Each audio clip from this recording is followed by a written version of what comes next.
it's time for us to knit the front right of the jacket, that's the stripe part.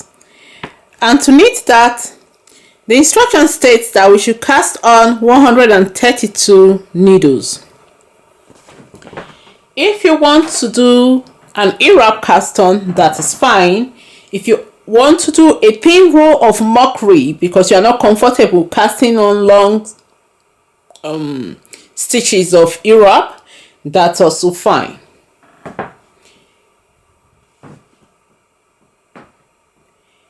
But if you want to go with the mock rib,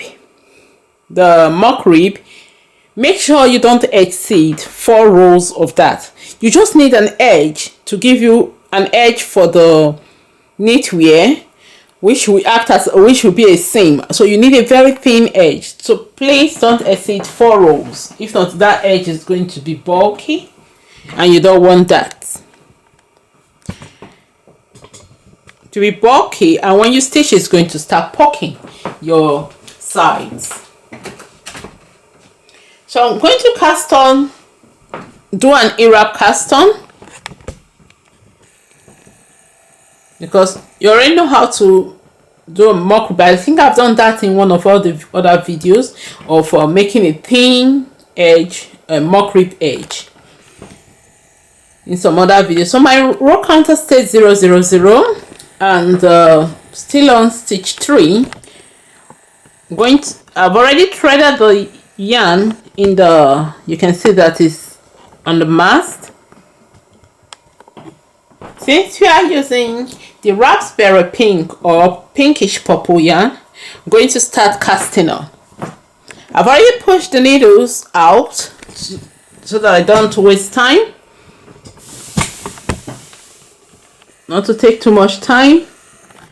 So for the first one, I'm going to focus the camera there, and I'm going to do the E-wrap. So taking the yarn as usual, make a knot, put it into the first needle. Don't make it tight, because you know when you knit, the stitches is going to knit, and if it's tight, it won't be able to knit. You will have to knit that one manually. So take the yarn under the second needle, put it above the second needle. Oh, sorry, don't know if you're seeing it, but I'll just try and focus. Okay.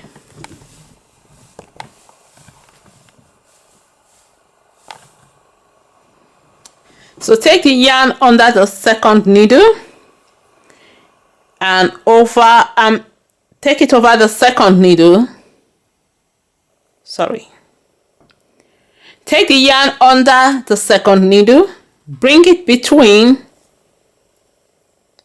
the second and third needle, and then take it over the second needle.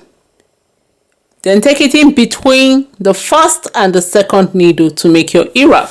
Just like writing a small letter E. So I'll do a second one and then I'll do the others quickly, because I've done this before. I've done it for the sleeves. So take the yarn under the third needle, bring it between the third and the fourth needle, over the third needle, bring it over the third needle, and take it in between the second and the third needle, and you've done an E-wrap. Make sure it's not the tight, just to give a nice grip.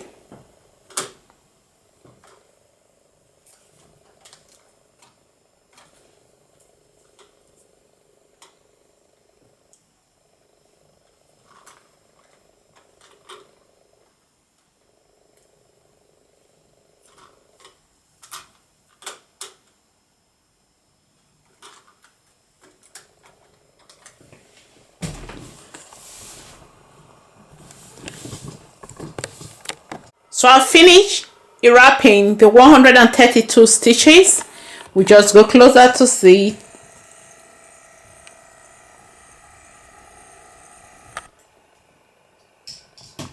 And You can see the yarn in the carriage to secure it so that they don't so that the stitches do not lose. What I'm going to do next is to hang my cast on comb. This cast on comb, as I said earlier when I was knitting the sleeve, is for the standard gauge knitting machine. It's nice to weigh down. It's for the standard gauge knitting machine. This one is for the brother, but you can buy them on your own. If you check Stockinet or eBay, you will see people making them or selling them, so you can get it. And I discovered that it's nice for when you make ear-wraps, and it's you have long ear-wraps and you want to weigh the ear-wraps down. So it's really nice helps to weigh the stitches down, so that when you are knitting, you have a nice stitch, and also that the yarn don't get into the carriage when you are knitting the ear-wrap.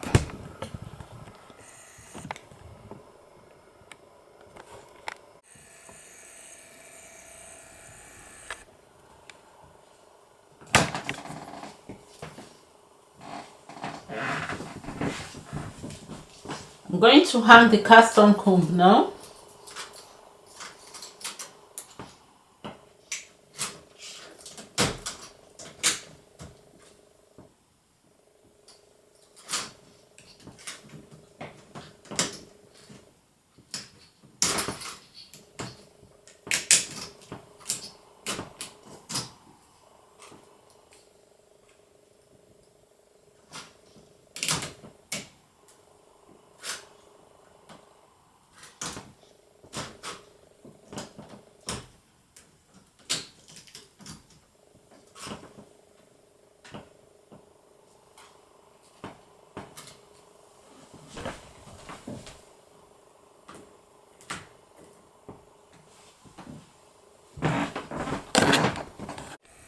So I've hung the cast on comb.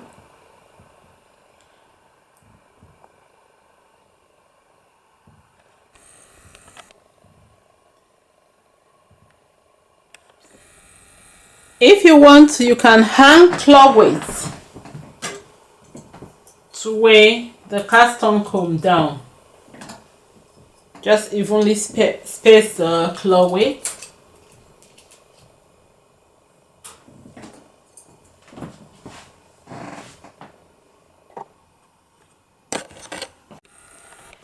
Finish hanging the cast on comb and the claw weight on the cast on comb to weigh the cast on comb down.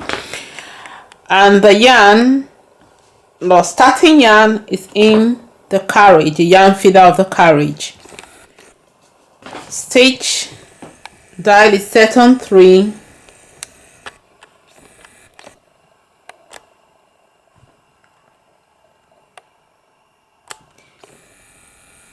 And the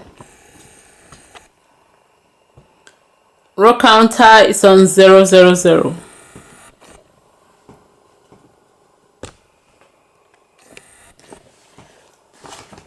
The instruction states that we're going to knit row 1 to row 10 without increasing, and then we'll start increasing on the right.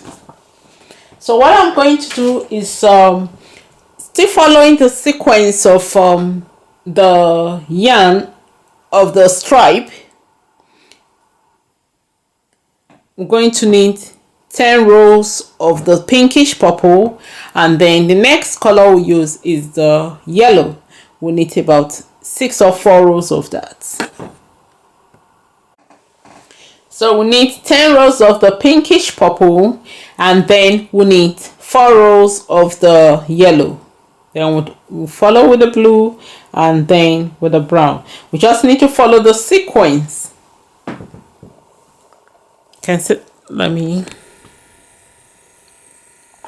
We just need to follow the sequence for the stripe.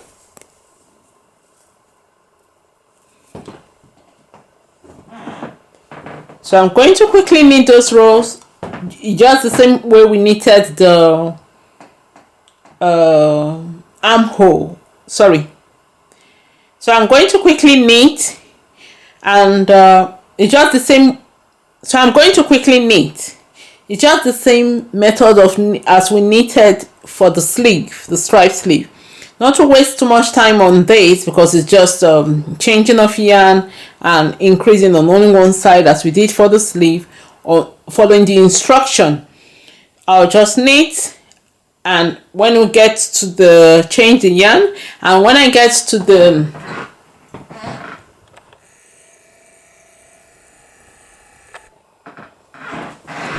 I'll just knit, and when I get to the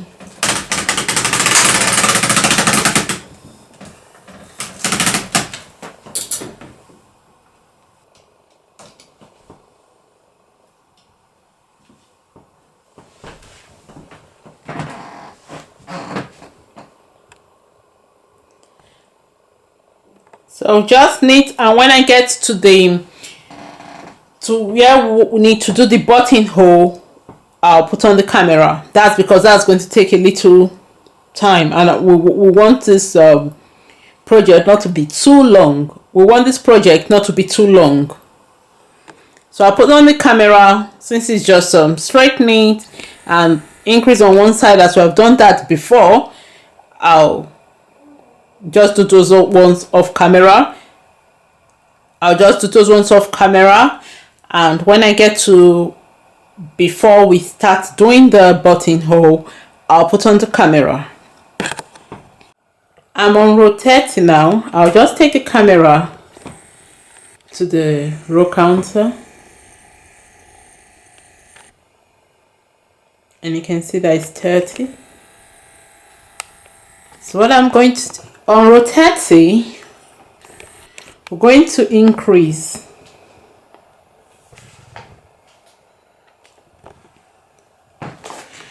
So it says here on row 30, the instruction, that it says that we're going to, before we knit, that's when knitting the next row, increase 43 stitches. So I'm going to increase 43 stitches before I start knitting the next row. And this is the last row for the yarn I'm using. So to increase, I'm not going to change the yarn yet. You have to increase first before you change the yarn.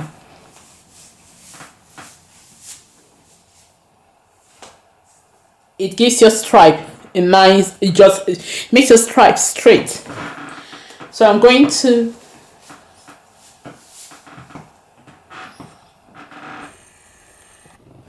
focus the camera and just do, I've pushed the needles to upper working position so that I can do the ear wrap on them. 43 needles.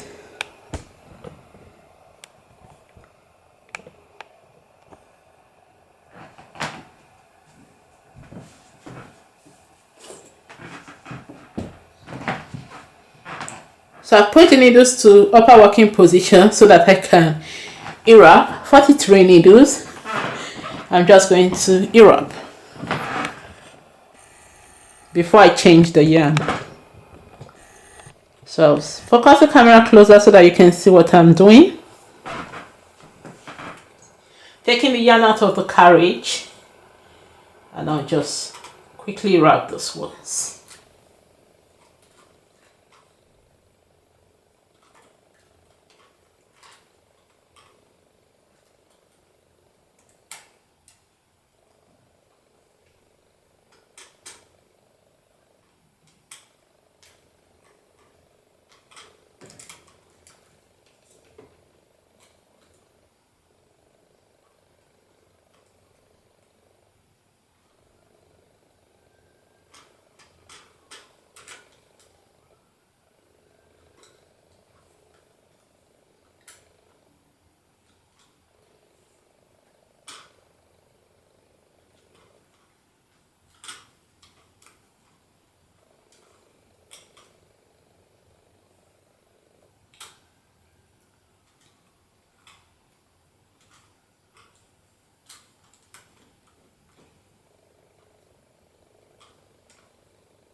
So I finished wrapping.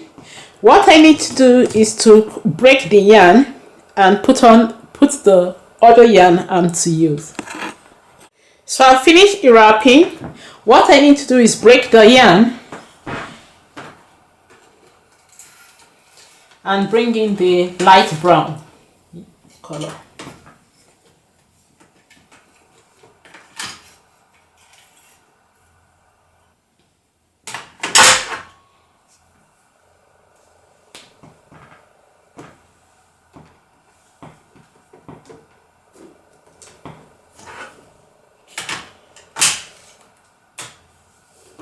I'll just put in the light brown color. I'll put the yarn into the carriage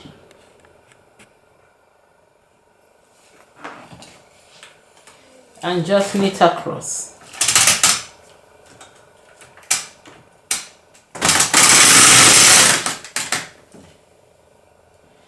I will hang my claw weight when I'm coming back so that it helps me to weigh down the stitches.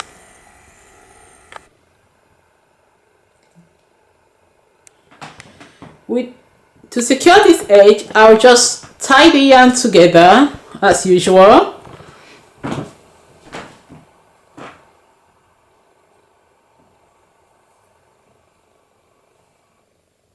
I just make a little knot there. And then we continue knitting. I just want to show you that when you are increasing a large size, you can also increase. And don't forget to change your yarn if you are doing stripes.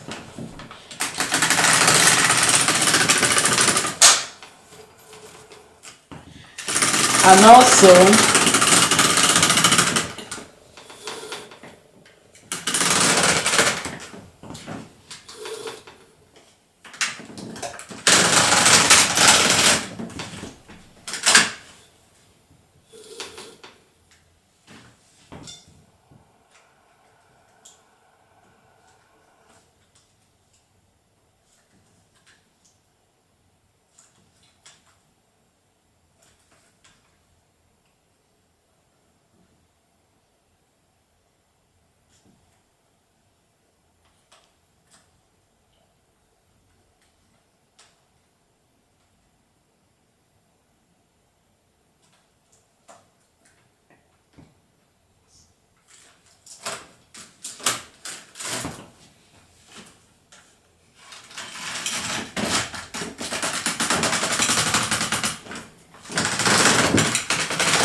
so we'll continue knitting until we finished.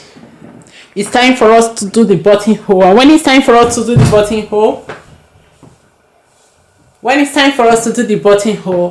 I'll put on the camera.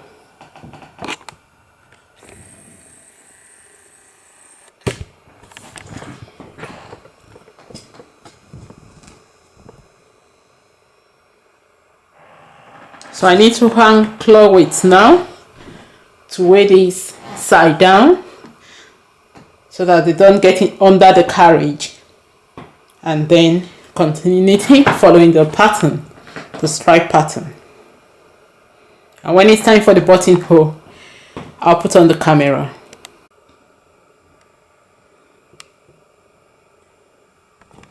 You have seen us design it. I've shown a video of me designing we have designed the knitwear using a chatting software, DesignAKnit. And here is the demonstration we're working on.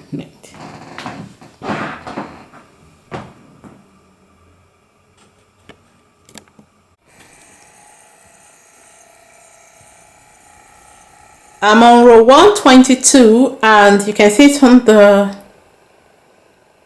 row counter. It's time for me to make the buttonhole. I'm not going to make it like a mock rib. Instead, I'll just make the slot for the buttonhole. When we finish, because I'm going to make an inner part of a jacket, I'm going to attach it to the inner part. But the inner part will be knitted. So I just take ravel cord. I've made some marking here.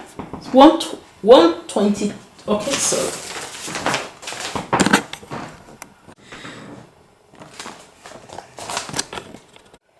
my row counter shows 122, and on row 123, I just bring it here.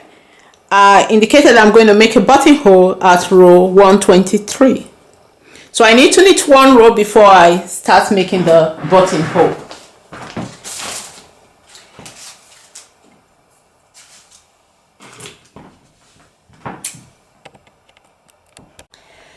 My row counter shows 123, and taking a look at my work and on my manuscript, my instruction, I indicated that I'll make a buttonhole when I'm on row 123. So it's time for me to make the buttonhole. I'm not going to make the buttonhole like a mock rib, which I was planning when I designed it, but I changed it along the way because this is Stockinet and I want it to have Stockinet feel without a mock rib, as I said earlier when I was designing. So I've already made a rough sketch. Don't mind my drawing. This I'm trying to count. So I've made a rough sketch. Let me just pick something. So I've made a rough sketch. These are the numbers of needles, and I've tried to divide them. 4 needles.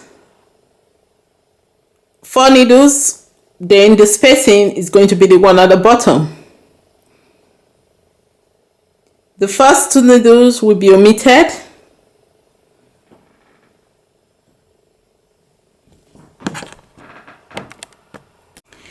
I'm omitting the first 2 needles because when we are making it, we'll need an extra needle to hang on, and I don't want to be looking for a stitch to hang on the last needle. So I'm going to omit the first 2 needles, then we'll start working from the inner one. 4, then we miss 5, 4, we miss 5. This 5 that I curved underneath, that has a comb that's under, it's for the spacing. The 4 is for the it's for the buttonhole. Depending on the buttons you are using, you have to place your button.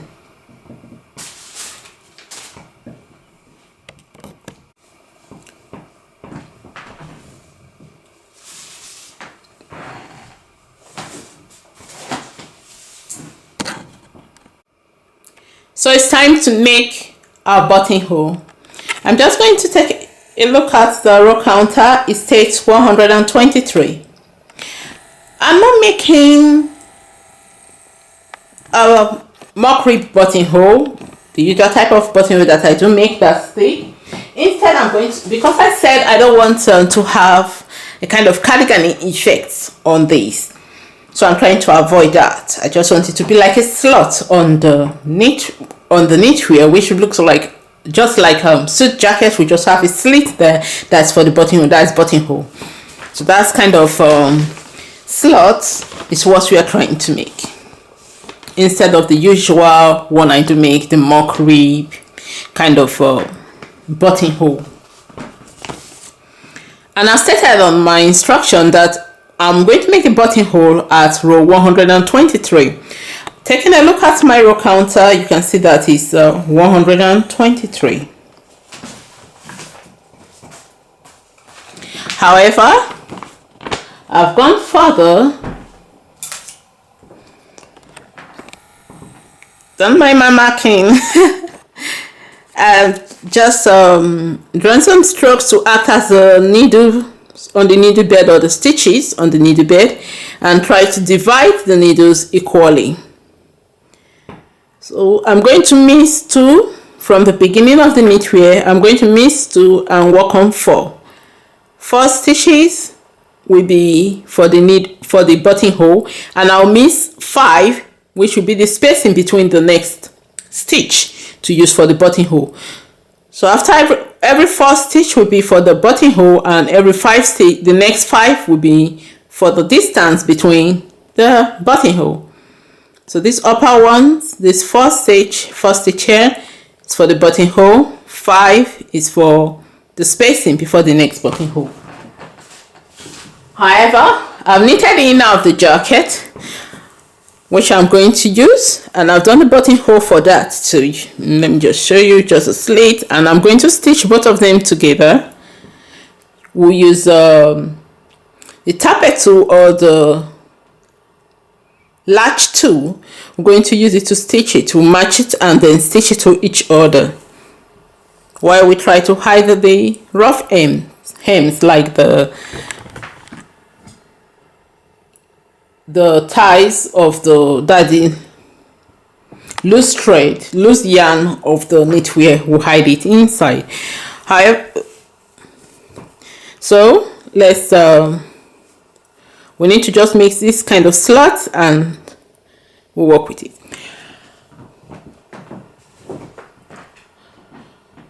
Okay, before we continue, before you make your buttonhole, you just need to make it. You can just take one part of the knitwear and place your buttons on top to make sure it's flat. Sorry, I'm holding it like so just because of the camera. And you're going to count the stitches. If it's here, it's a 1, 2, 3, 4, 5. So I'm going to use 4. That's because it's not well relaxed, and if you make it too loose, exactly, due to wash and wear of your knitwear, the buttons will start falling off the buttonhole because the buttonhole is not tight enough. So when it says 5, it says 5 stitches. Let's say 1, 2, 3, 4, 5. Make it 4. Therefore your buttonhole is tight, and even after much wash and wear, your buttonhole will still be firm on the clothing. The buttonhole will not be loose, and the buttons will not start falling out of the knitwear.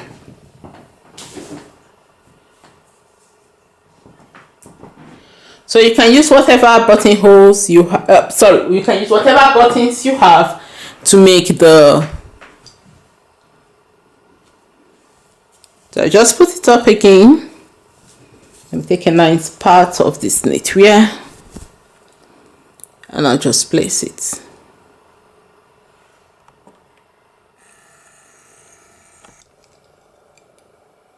So I'm going to count 1,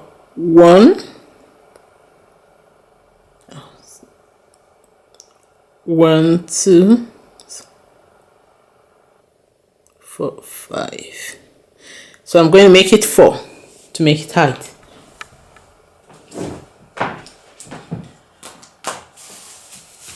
For this buttonhole, you will need little snips of ravel cord. So I'll be using lilac purple ravel cord to demonstrate some part of it, while I use my normal dark ravel cord to demonstrate the other side, to make the other side. That's because I don't have enough purple ravel cord.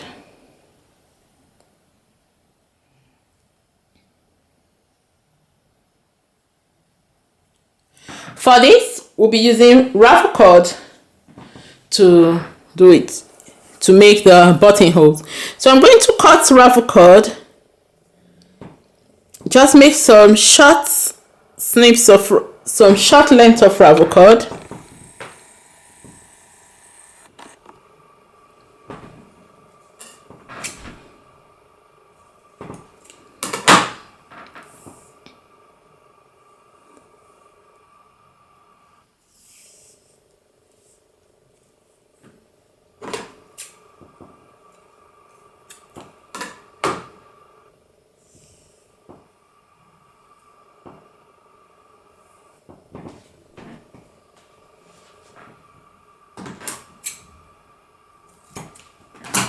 So I've gotten some short ravel cords. What we are going to focus on now is to push the needles we need to upper working position so that we manually knit them in readiness for the buttonhole before we start it.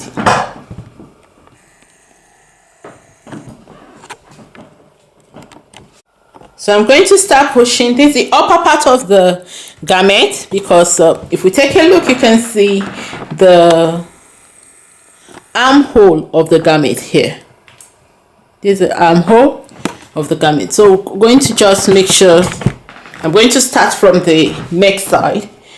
Means 2, push 4 out. Means 5, push 4 out. Then means 5 again and push 4 out. I'll continue the process until I've pushed all required needles to upper working position.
Right, you can see now that I push them out of, push the needles in upper working position. They are the needles we need to knit. So you have to take short ravel cords to do this. So I'm just going to go closer to it.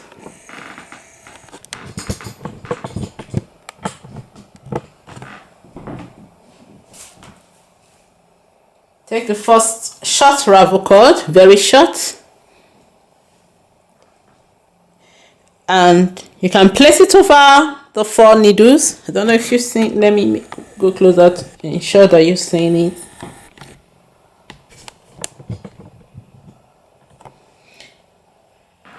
And then holding this,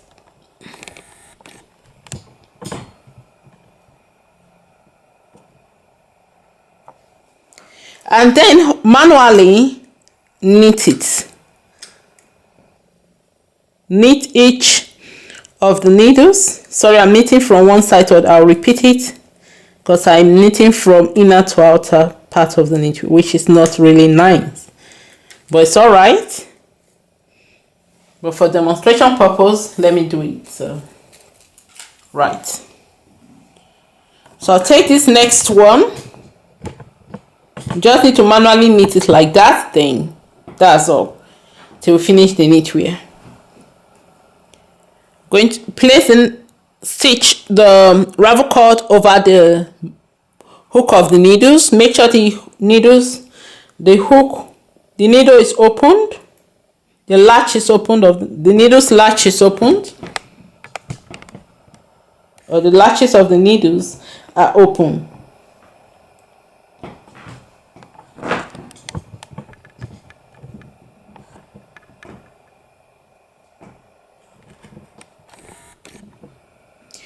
Then manually knit it by using our hand to hold the needle and pulling it through one of the first stitch. Then repeat same for each stitch, knitting with the ravel cord.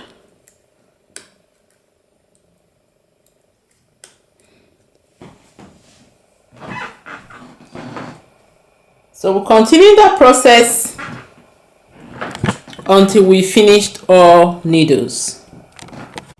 So just take a look. You can see some threads dropping, and that's the ravel cord. We've used it to make, we've used them,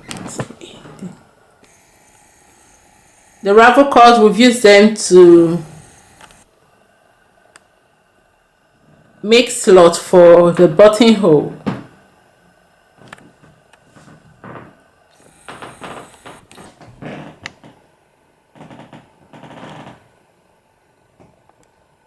So I finished knitting using the ravel cord to knit. The next step is to just knit across with the knitting yarn. So because I've moved some of the needles, I'll just push the needles to upper working position to enable my carriage to glide through without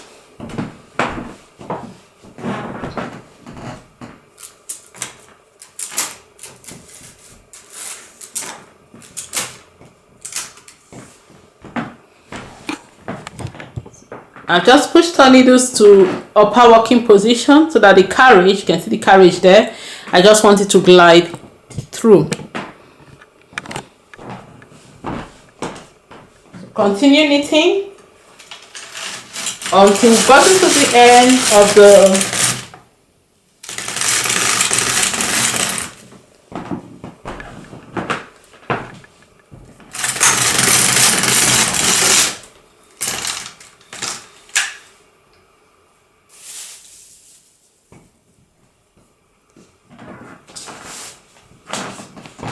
until we've gotten to the end of the stage, until we've gotten to 133 rows, and as well as following us the sequence of our stripes, then we'll cast off at after we knit 133 rows.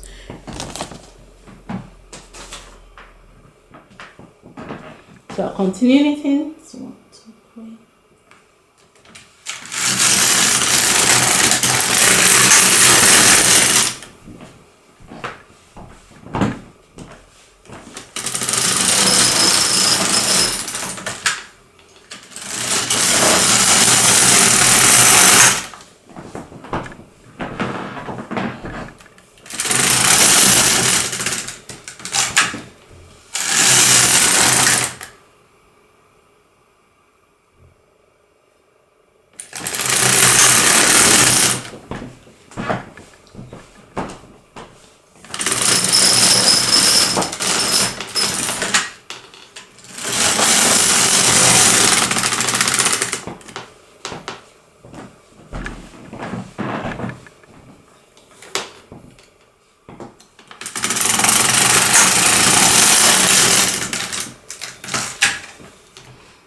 If you take a look, you will see that you see the slot for the buttonhole.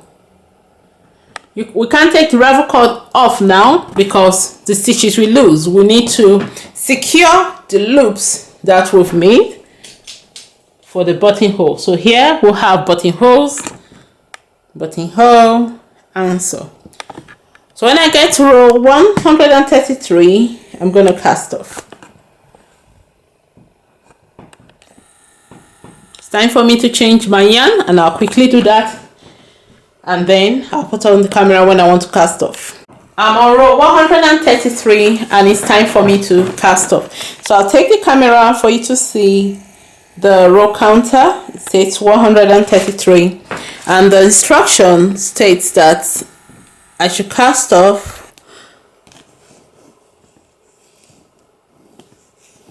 when I knit row 133. After knitting row 133, I should cast off remainder, and that's the end of the piece.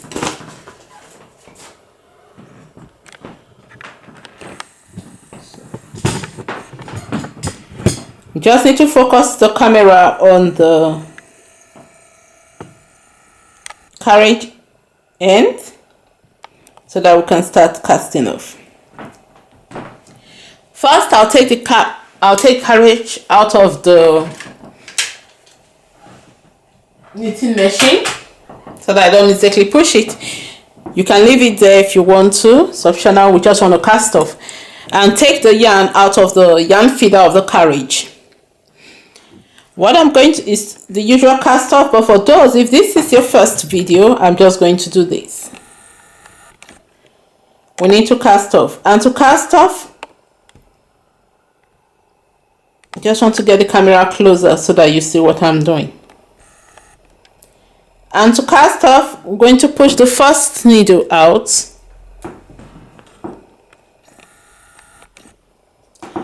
Wind the yarn around the hook of the first needle. You can go clockwise or anti-clockwise, but don't make it too tight and don't make it too loose. You just need it just right, so that you don't want the edges to be loopy. So that's why you don't need to make it too loose, and you don't want the edge to be too tight that it's struggling to, it's as if it's dragging each other or drawing together like a gather. You don't want that. You want it to be flat and perfect. So that's what you're going to make it just right. And you can get that by making sure the tension is maintained in your stitch. So you manually knit it. Then we take the stitch of the second needle.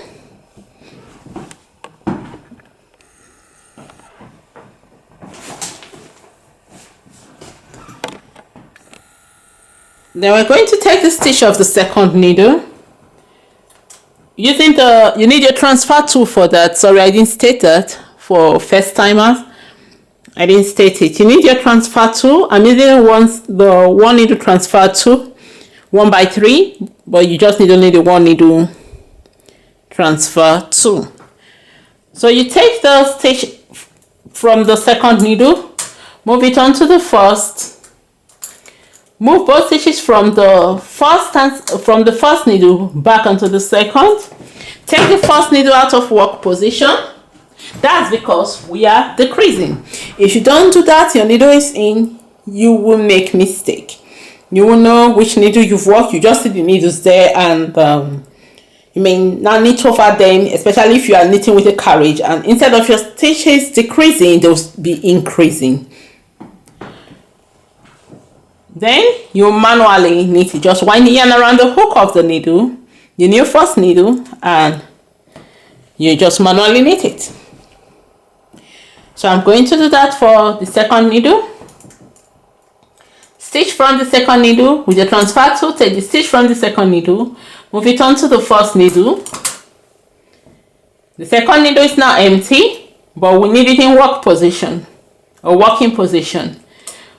The transfer tool, move both stitches from the first needle now, the new first needle. Take them to the second needle, and we're going to manually knit it.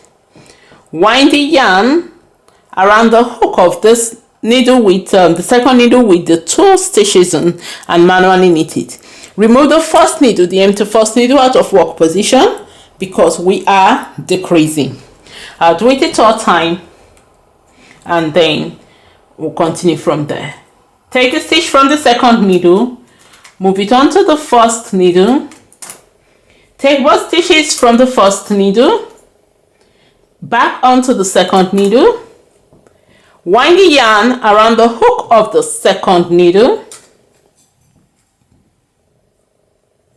and then manually knit. Use that yarn to manually knit both stitches of the needle, both stitches on the needle.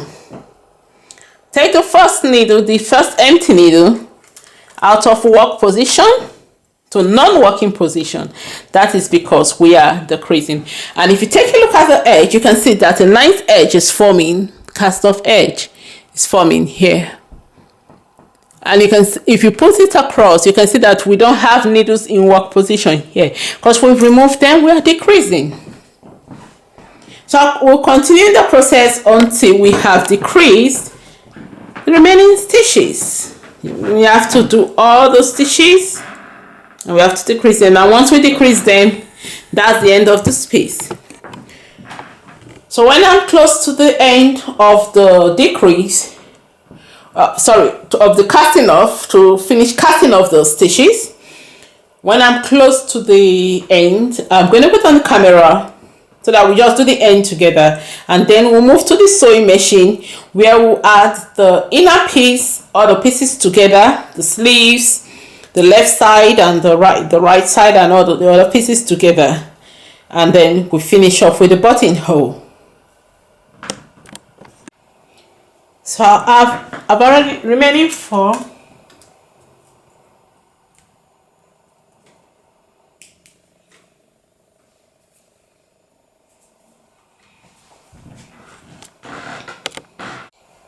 So I just cast this 4 quickly. I'll cast the remaining ones off.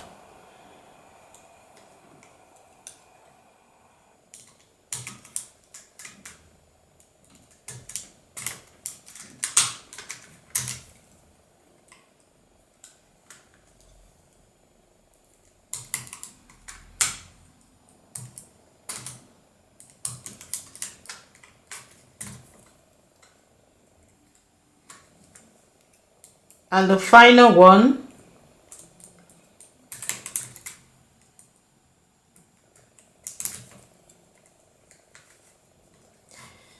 what I normally do is make a large loop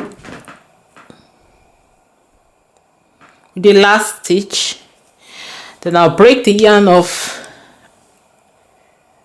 and then just put the tail of the yarn through the loop twice to seal it, to make it firm. Then pull it gently.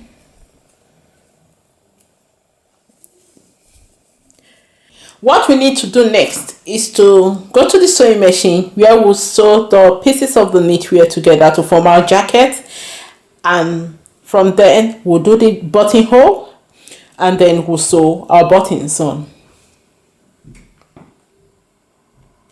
So let's go to the sewing machine. Let's meet at the sewing machine where we'll sew the pieces together.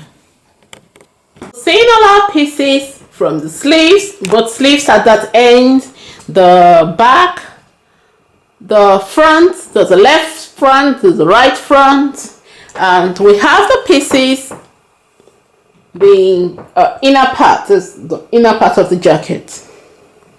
And you can see that the buttonhole is still intact.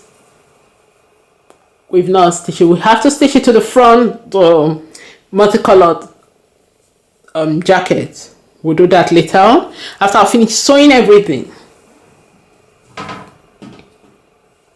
So the first thing we need to do is we'll start from the shoulders. We have to sew, we have to pin. So taking the back and taking the left side to right side of the knit, because the right side, the knit part, the smooth part, is the outer part of the jacket, and the paw side is going to be the inner part of the jacket. You can do any one you desire. So taking our sewing pins, I'm just going to pin the shoulders.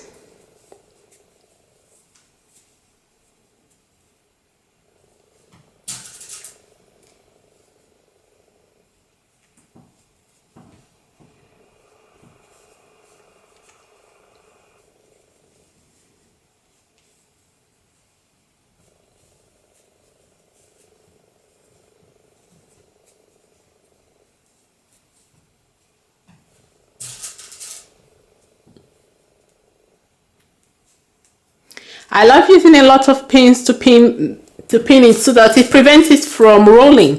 This is because when you're sewing on the sewing machine, you don't want to use the time to be adjusting. Instead, you just want to, when you get to the point, you just pick the pin out, and continue like so. And it helps you to stretch out the coily edge of the knit. So I use a lot of pins when it's time for me to pin and sew. That's the reason. To help it make the edges stretch so that they don't get into the sewing machine, and it saves me time. So we've done one edge. I'm going to make sure it's the right part, and we have the other one, the shoulders. So I'm going to put the other shoulder. If I'm putting it, if I'm placing it rightly. So I'm going to make sure I'm placing it rightly. Just put the back down.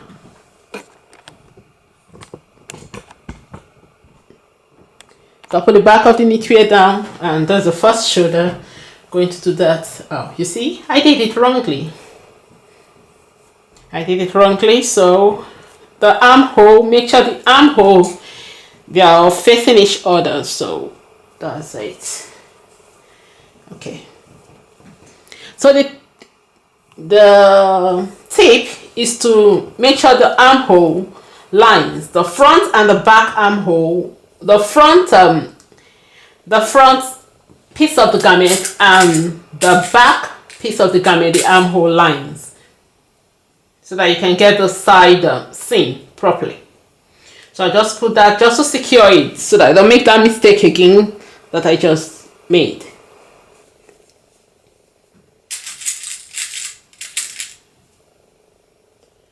And we just pin it at the shoulders as I did just now before I removed it.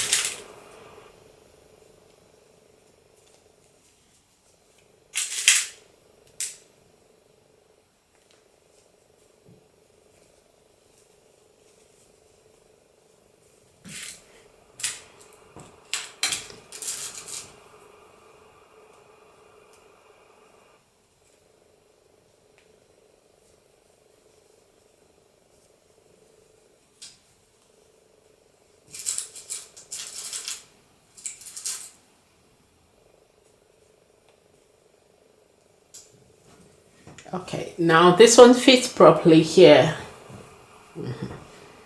So I know there's a shoulder for this. I can now remove the spin here if I want to, but I'll just remove it so that I don't.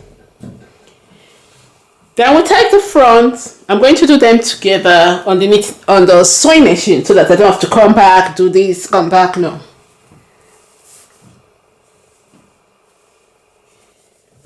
And I'll look for the armhole of this. It's not going to be that hard because the ravel cord should be in the middle. So I know that, okay, that's it. Fine.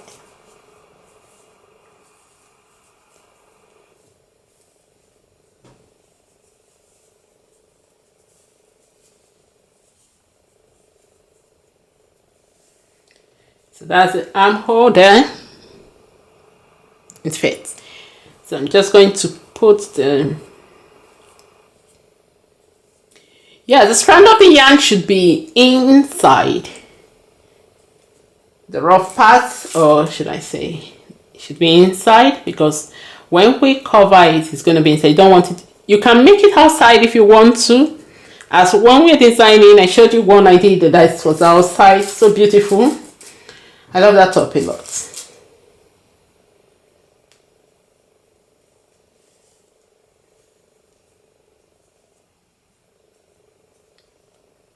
And if you want to leave it outside, you can also add more strands to it if you want to.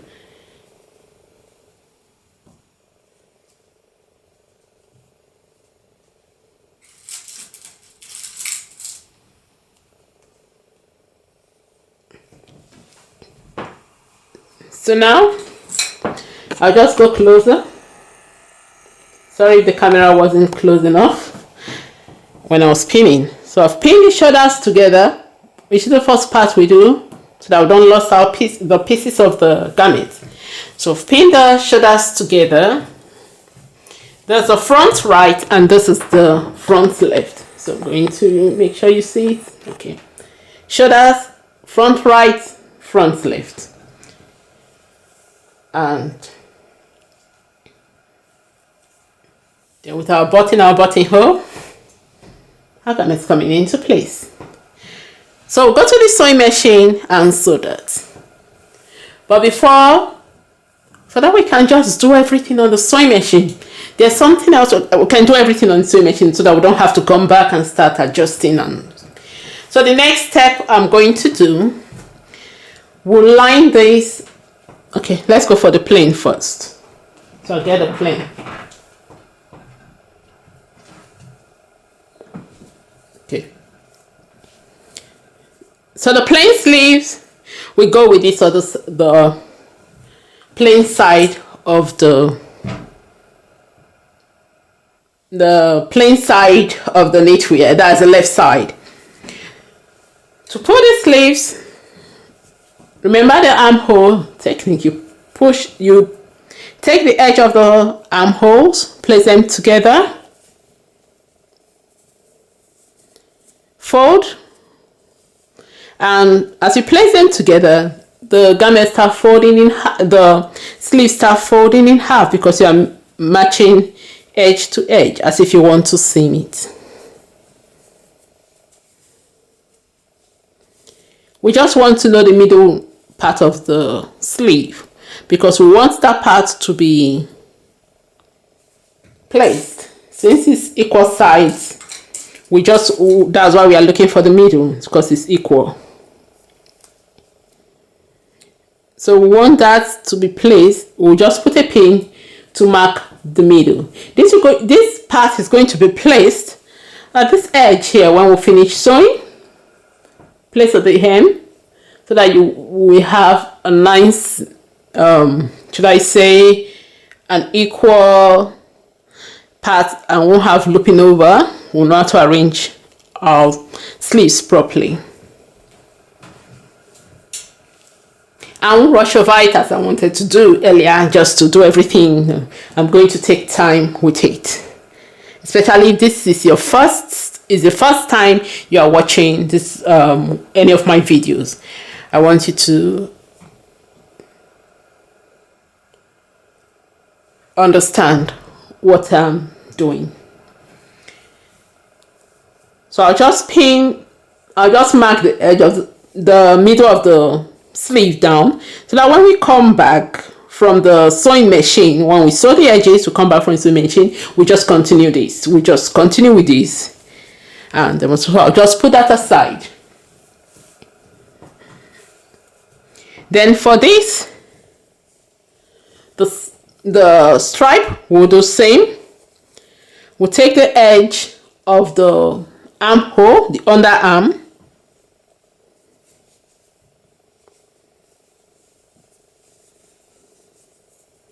right side facing right side, and the wrong side is out, and we'll pin them. You can use any side you desire. If we do the pulse side, which I won't say the wrong side, the pulse side is really beautiful. I like this nice edge of stripe it gives when it wants to take another color from it. When it's going to take another color, it has a instead of the smooth one. I like this side, but I'm just using the next stripe I'll do. The pulse side is going to be the right side for me. I'll do that for decorative corner also. Yes, corner when we are doing corners. This border. So when we are doing corners, I'll do that.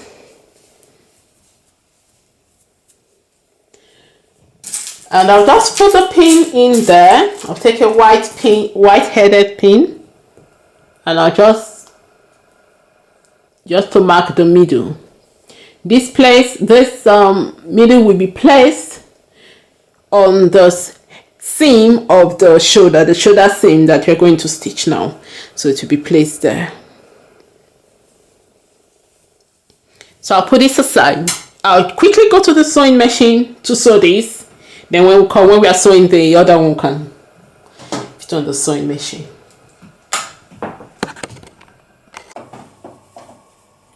So we are now on the sewing machine. Okay, I didn't do that one.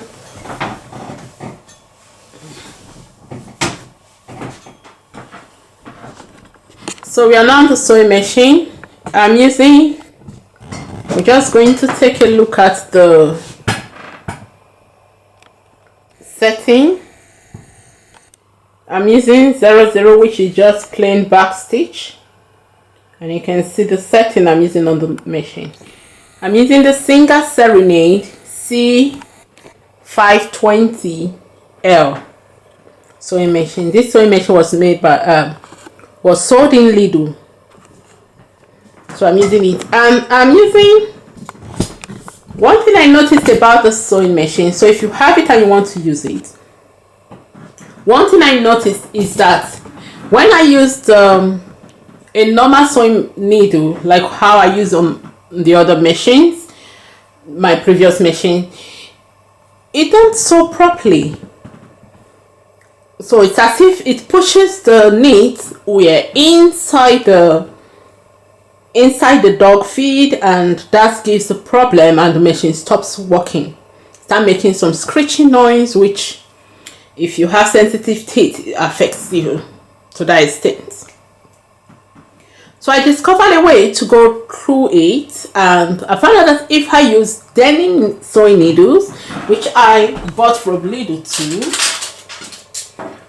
that's jeans needle, but this jeans needle, discovered that when I use the jeans needle, that problem do not surface anymore. So now I use jeans needle to do the sewing. If your stitches are if the fabric is too thick, you use jeans needle.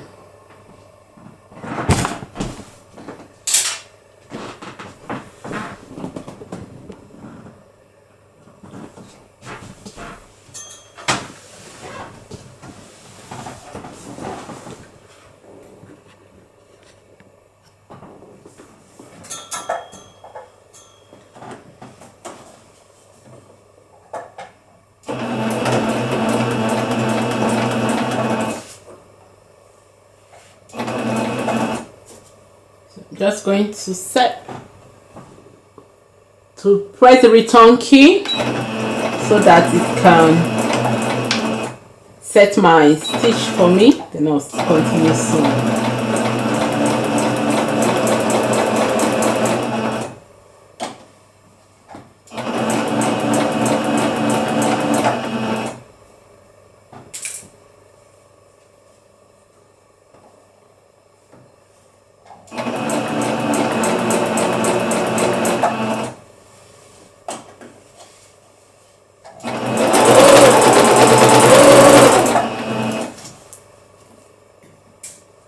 And pinning the knitwear like so helps to it prevents the knit from coiling.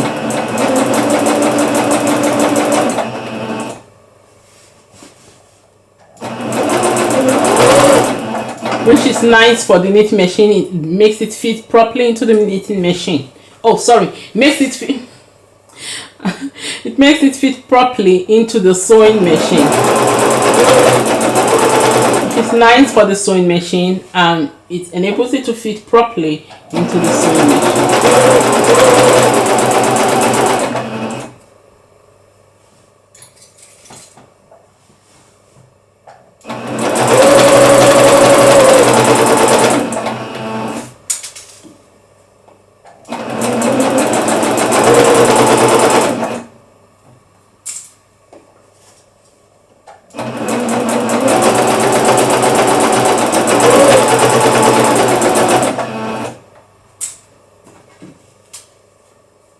Getting closer to the shoulder.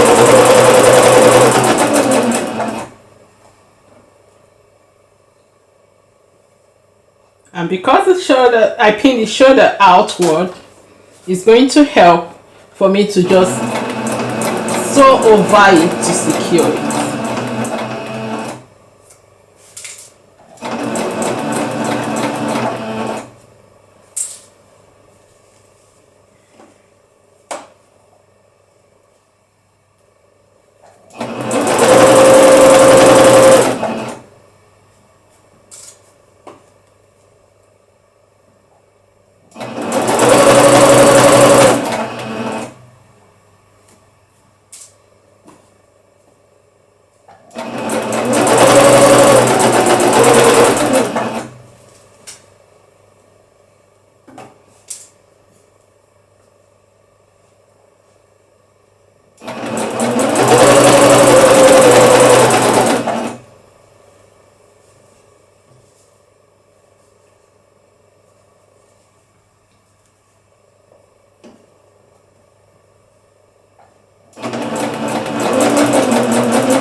So you can see now that we've sewn the sleeve to the shoulders. I just discovered a mistake I made while knitting. That's here. I was supposed to knit this, I think 10 rows, and I went to knit 6 rows of it, making it smaller, and also the blue I made and it's smaller. I don't know why I did that. That's a costly mistake.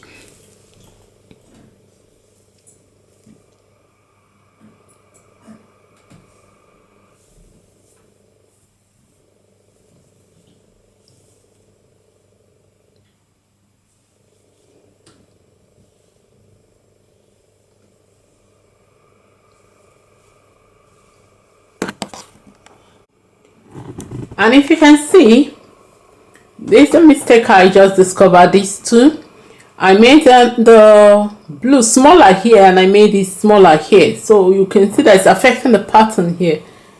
I just discovered now when I finished sewing everything. If I discovered while I was knitting, I would have done it right. So, but it's still just removed about that's this brown, this coconut brown, and this other one. So it removed a little from it here, and also from the blue here, it removed a little. But it's not that noticeable. It's just it's a mistake. It's a mistake. It's about 4 rows there, 4 rows there. That's really bad, but it's not noticeable if I don't show you, if I didn't point it out. But I have to point it out because this is a tutorial. So next we are going to sew from the arm. Going to sew from the sleeve, the wrist. Going to sew the wrist to the armhole down to the hem of the garment. So first of all, we'll pin the armhole because we don't want it being elongated, or we don't want it squishing to one side or skewed to one side. Skewed is the right word. Skewed to one side. We want it to be perfectly fit because this is set in sleeve. So I'll just pin wrong side out, and then we'll start pinning.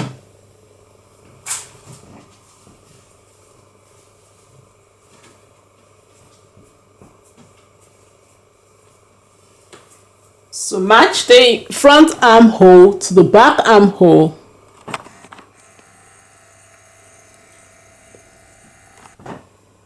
So match the front armhole to the back armhole and let the seam line properly. If not, it's going to be uncomfortable when you wear it if you don't line it properly. And we'll pin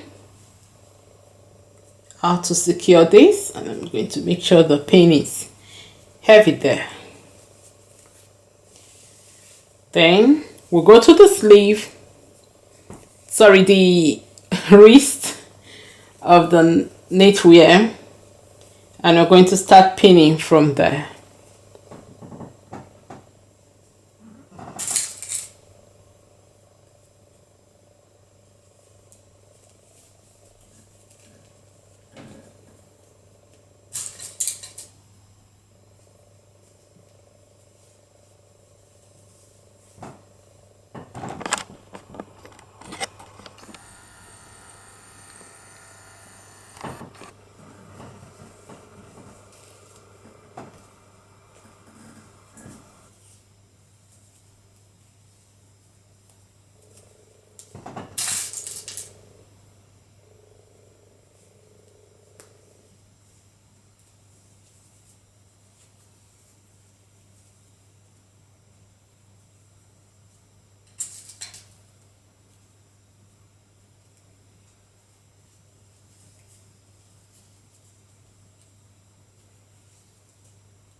you can see we finished pinning, and if you notice this part without pins, this is the asymmetrical part, the extra elongated part. So what is going to happen is that when we put the inner, you know, I did a double one that's made two different pieces, and we're going to line it with the second piece. So when I stitch it, it's going to weigh down. But if you don't, you can use ribbon stitch, tuck stitch, or just crochet the edge thinly with the single crochet also. That's going to weigh down for you. Alternatively, you can experiment with other stitches and you can block it, and it can still weigh down. It all depends. So I'll go to the sewing machine where I'll stitch this. I'll just stitch it quickly. The sewing machine is still here, so I'll just stitch it quickly without recording. That's because, okay, you can still record, you forward it.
This is the last part, the bottom, so I'm just going to stitch it on.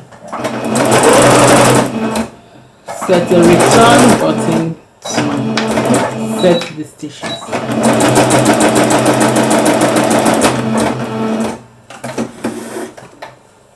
So that's all.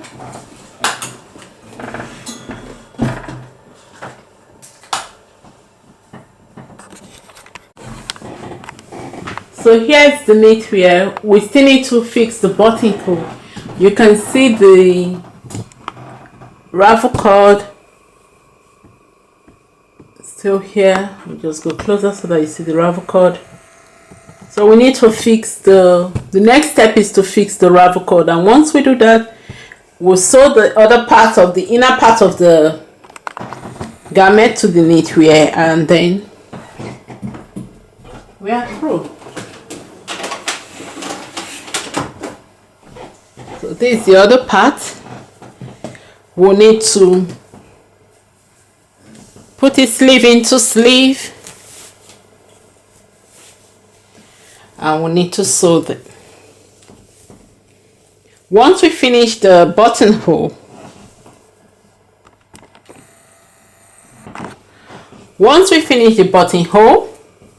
if I'm putting the right part in, it's not the right side. Okay.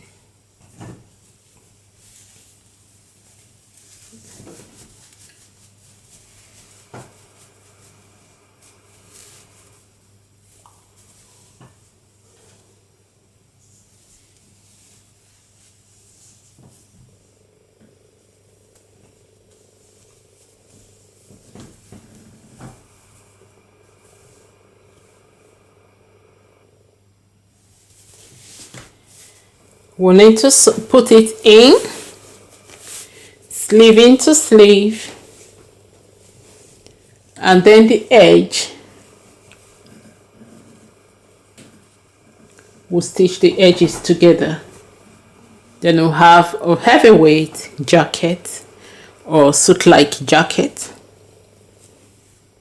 Line it properly, pin, and then we'll sew it. We just go fast with on the sewing machine with it. Just pin everything, line it properly to make sure they match. This will be the inner part and this will be the outer part of the jacket, and it will be heavy. So what we need to do next is to, you see the buttonhole, the ravel cord for the buttonhole, we'll need to line down, stitch them together so that the holes will be open, and once we are able to do the buttonhole, we just stitch around and buttons will be last. So that's the next step. Next thing for we to do is to stitch the inner part. But if you didn't do an inner one like me, you can just fold. If you did double of this instead, you can just fold it, and this is one. So if you have done another one, you see you have another of this one you fold, so that you line it properly and you secure. Or if you didn't follow this part, this design we are doing, you made a rib. You made a rib band, like the one I do, that's not mock rib, but like a mock rib, just a heavyweight, but you pick every stitch. You use every stitch instead of mock rib, like you don't use every stitch. You use one, you miss one. Just that one, use every stitch. I've done those bands before. You can see it in those one shoulder dresses that I've done. So if you did that, that's fine. If you want to go with this, you double this band, you can fold and do it. But since we made one band and one for the inner, we are going to line the jacket. We will try and line it properly, and then our jacket will be complete. So that's the next step. Let's start making the buttonholes. let's start. So let's start at just fixing the buttonholes. So let's start securing the buttonholes. It's time for us to make our buttonhole. You can see the front of the jacket.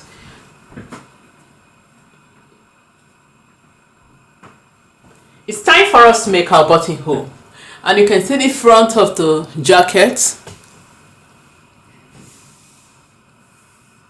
We've gone so far. We've attached the sides, and we'll make a buttonhole, and then we'll make buttons too. We'll sew buttons to it so that we have a nice finished jacket. Okay. So to make our buttonhole, I've already done others. I'm just going to do this other too. Let me show it from the back because it's clearer. Remember, I did a second one to line it because I want the jacket thick and I was using double knit yarn. So that's why you have a different color here and a different this in here. Lined it. So I'm going to demonstrate how to line it. You know how we normally do buttonhole. If you don't want to, you can use the same technique if you are going to make buttonhole and just fold over, then finish it up so that you line it so that you get your buttonhole. Even if you are not lining it like so, you are just doing maybe like a straight one, and you are going to fold it over to make it very thick word. So you can still use this technique. Okay.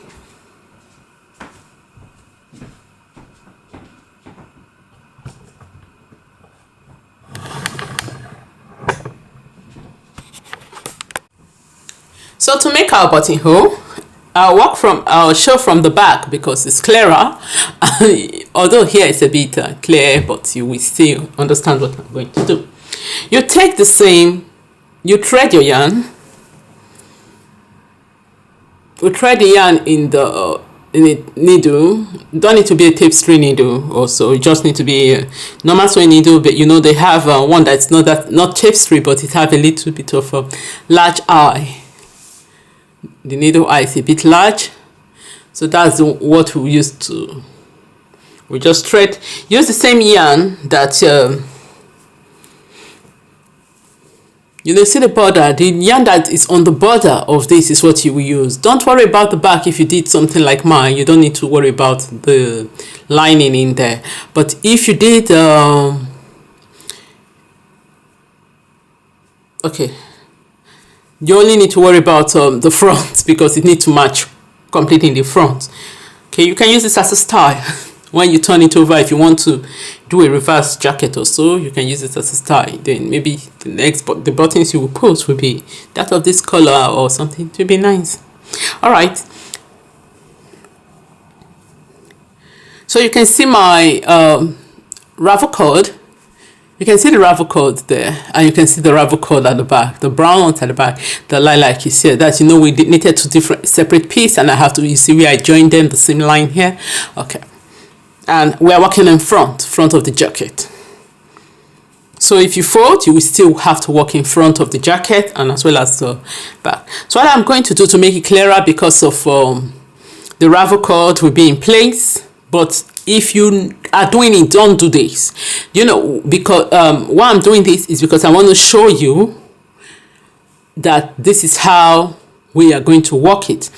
And I don't want the ravel cord to come in place, and I want you to see it clearer than it, because I'll be using a lot of threads working. I'll be using thread here and yarn here, so stitching it in, and we have a ravel cord. I don't want it to come in the way and you won't identify what is what.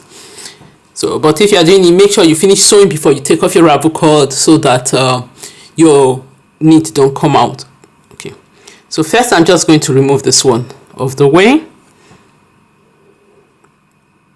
quickly.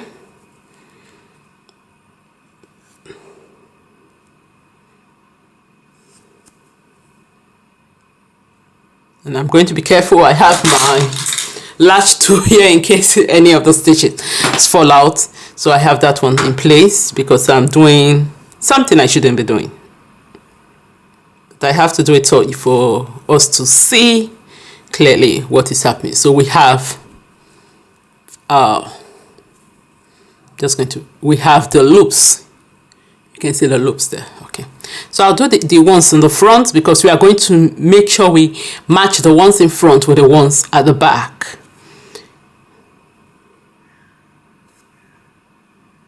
So just going to lose them.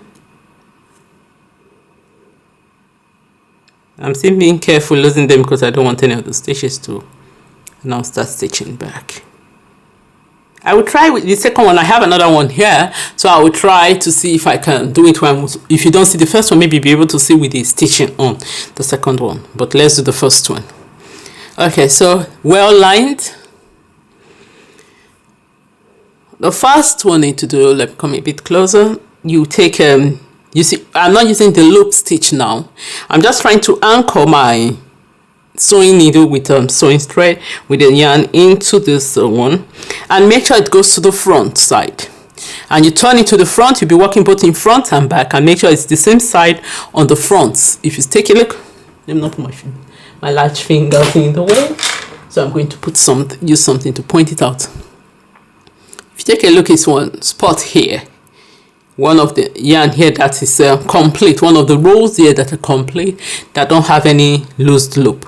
So we're just going to put it just to anchor our sewing thread, and we'll just bring it out gently from back to front.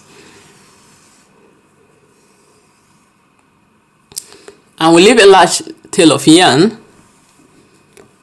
We'll leave a large tail of yarn, and we just put through the middle. We don't need to find out anything about it. We just need to put this sewing needle into the middle just to anchor that place. We'll close this part off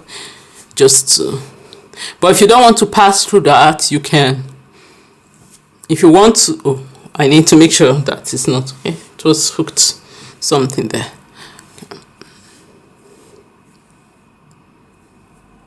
Okay, so I have I have it here. I'm just going to quickly knot it in place. I will use this part that I stitched it in. I will to secure at the end when we finish. So I'll just give it a double knot in.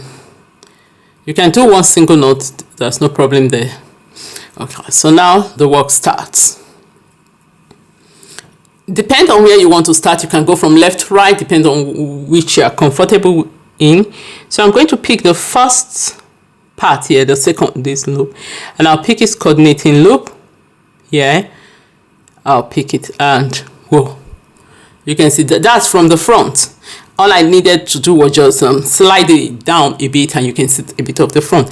But I will not just trust it like that. I'm just going to turn over to make sure it is lined and I'm using the right one. Okay, we have, if you notice, we have 4 loops at the bottom now, and we have 3 loops poking on top here. So I've picked the right loop. So just I'll just stitch through it just to secure it. Then this is where it becomes interesting.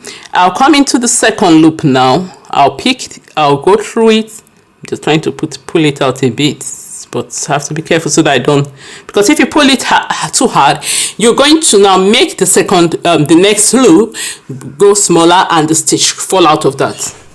So you now go to this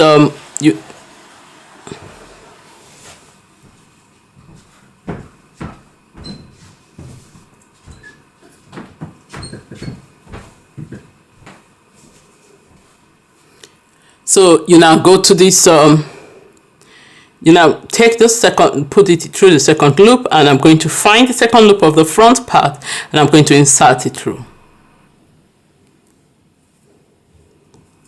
Then I'll pull it through. Now we have lines where we are making our stitch. Then we'll go into the first one we did before just to secure it. Some people just go straight. It's optional, depending on how you want to sew, and later they'll come in and do what they call the stitch, a blanket stitch over it to give it a firm edge. But this one, if you do it, if you don't do a blanket stitch, that's fine. But some people just like doing some nice embroidery, nice effect over the stitch. So I'll go into the third one. This one of them has pulled out, so you can see it has pulled out from the front. I'm just going to use okay, let me use the small size of my latch tool.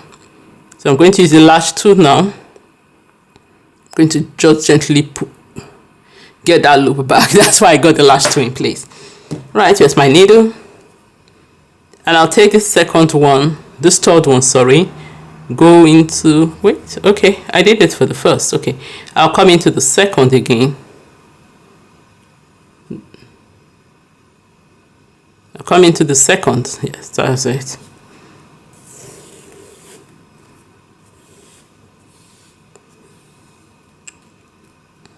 Oh, no. Let's also come into the second, I don't think so.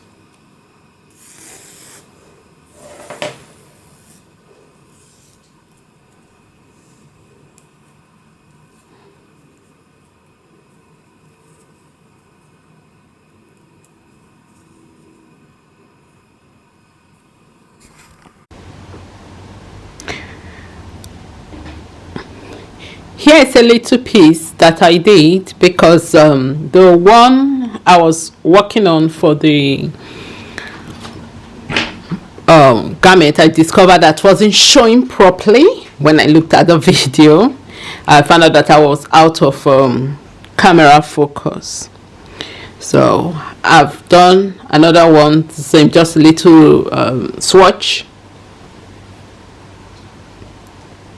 so that you can see it. So what we'll do is I'll just go closer and this time I'll make sure I focus. So I'll use a different color of yarn so that we can see it clearly. I've just threaded the yarn through the eye of the needle. It's not a tapestry needle. This is just a needle with a normal size needle with a little larger size, but with little the yarn can go into the eye of the needle. All right. So what I'll do, like mine, I'll just explain it again. If we've knitted a buttonhole. Let's say this is the right side, which is going to be out, and this is the inner, the lining I did, knitted lining I did too, the same design to cover it. So if you didn't do that, you didn't do a lining knitted and you just continued like that, you can just fold. You've done it like that, you can just fold and you can still follow the same step that I'm doing.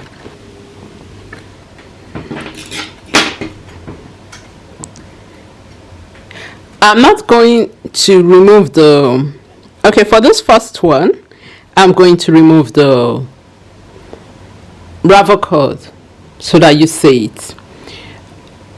But if you are making yours, please don't remove the ravel cord until you finish it, because your knit is going to lose. I just don't want you to miss the ravel cord from the, I want to see exactly what I'm doing. So please, as I said, this is just because of demonstration.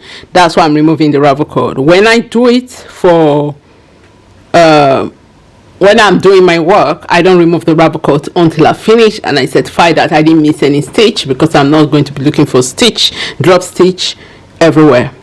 So I'll turn to the back and remove the ravel cord at the back so that I can demonstrate this well for you to see. Alright, taking a look, you will see the loop, you will see the hole for the, and you will see the loops. So I have to be careful not to drop the, to make sure I don't lose the loop. What I'll do first is to first of all anchor my needle. You can start anywhere you desire. So, but I'll prefer if I start from the inner part here.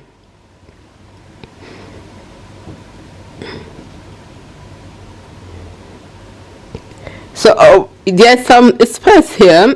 I'll start from the bottom, just to the same line where the oh, we're supposed to have 4. How come I'm having 3 here and I'm having 4 above? Did I miss?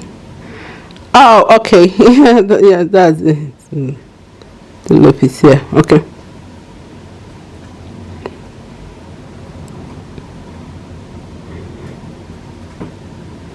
All right, so I'll just start from the bottom. I will insert the hook. I will insert the needle into from inside.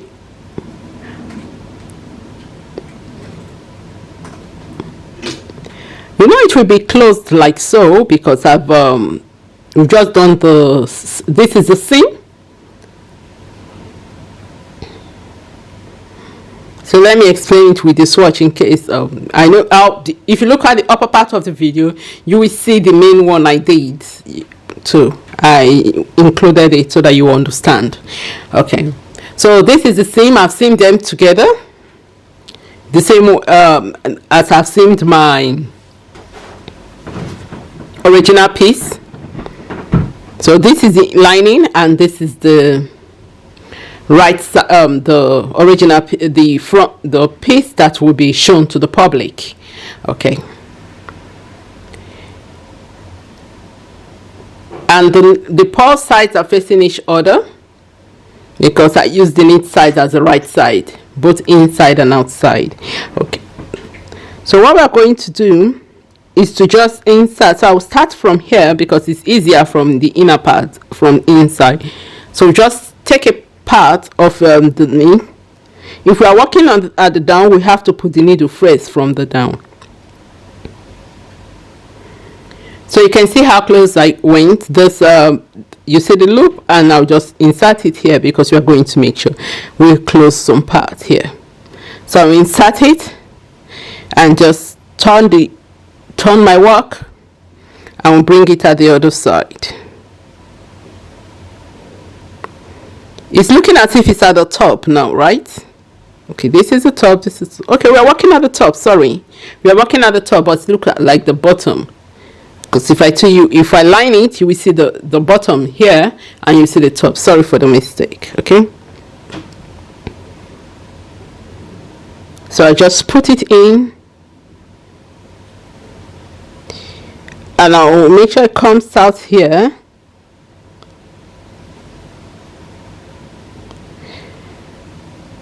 Then I have a long tail of yarn to work with. You will be using the same color of yarn that will appear in the front part, just like how my original pieces above the above video is.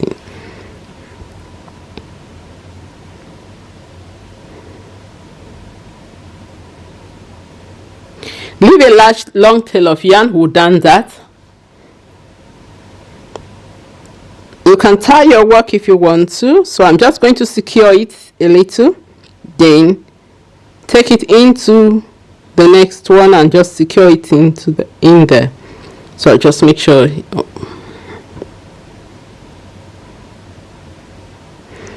You need to turn your work front and back most of the time to make sure they are properly lined, that they are intact. So I'm going to put it in. Oh, sorry.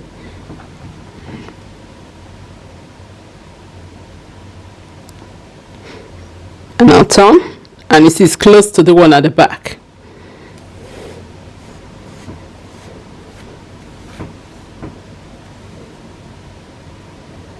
Then I'll just put a knot in here just to put it in place first. Just to tie it to that one. Okay, now we've secured our stitch, the needle, sorry, the yarn we are going to use to sew. I'll take this first stitch here. I'll select this first loop here, and I'll just go to the front, put the needle through to the front, and pick its coordinating loop.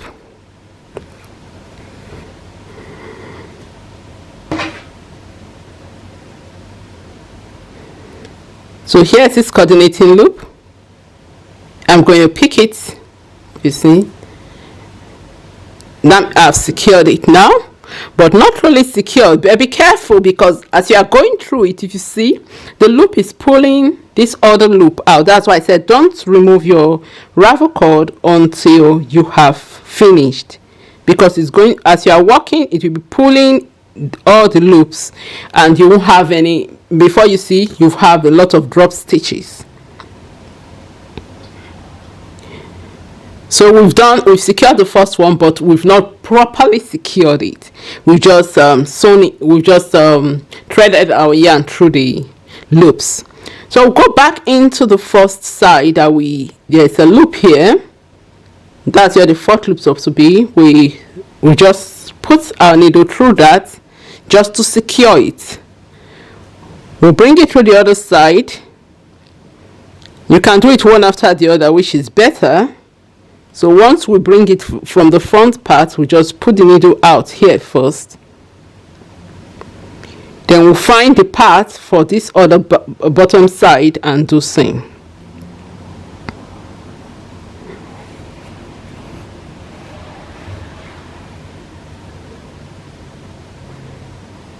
So I will have to remove. Okay, what I'll do first, I'll just put this one. Let me put this yarn. Taking the tappet 2 or latch 2, I'm going to take the tail of the yarn into the work so that it's not coming, because it's disturbing me.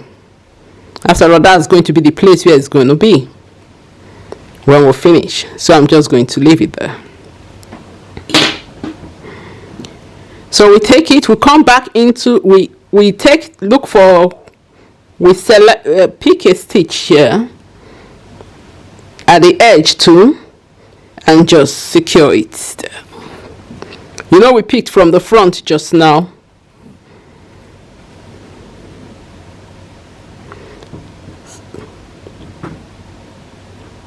So what we're going to do, go back into the first loop that we are going like people do blanket stitch, but this one is like, it's attacking us. So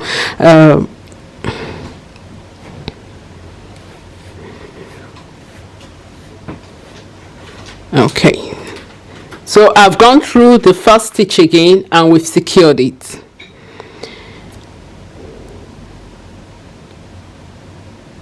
You can also do blanket stitch by just putting it through. While you are pulling it through, you just put a loop, you put it as if it's a loop and secure it. It gives a nice and a beautiful edge to it. So I've just gone into that loop to put that, to secure it, to put that nice edge to it.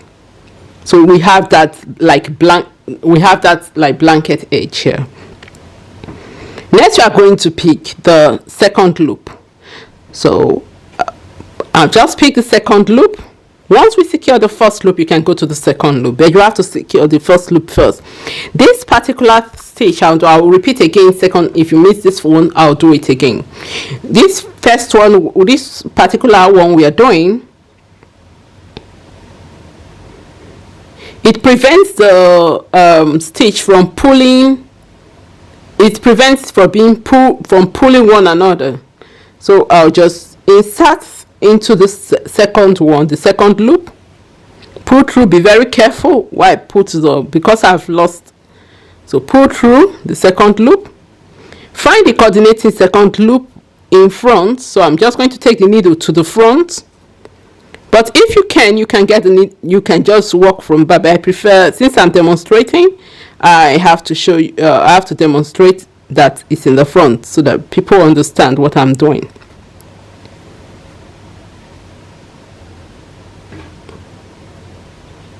My work is tied here, so I'm just going to have a knot in the yarn.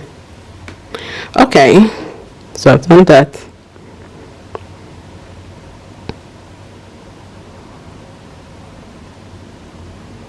So this is the second loop in front. I'm going to pick it, insert my needle into it, and pull out or pull through.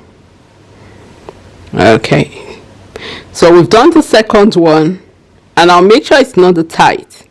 Then I'll take it into the first stitch we did previously, just to secure it, to put I've taken it into both stitches together, but the first stitch, sorry, let me do only the first one first. So I'll take it into the first one, the back and front of the first one. You can see it there. It may be difficult, but we'll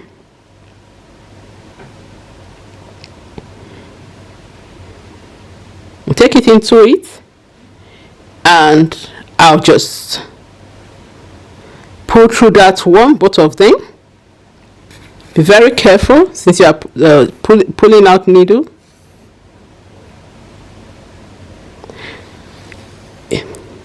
As I'm pulling it out, you see that it's coming in. I make sure the needle came out through a loop. The loop is formed here, so that it gives me that like blanket stitch edge. That helps me to make sure my work is not too tight and it's pulling the buttonhole to make it pucker. I don't want it to, it's not a gathered buttonhole. Okay, so now we can now go to the third one. We pick this third loop from the front, find the third loop at the back, and let the needle come out through both of them.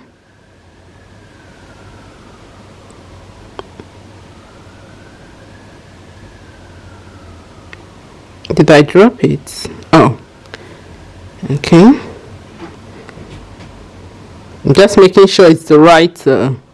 It seems I dropped the stitch, so I'm going to latch it up.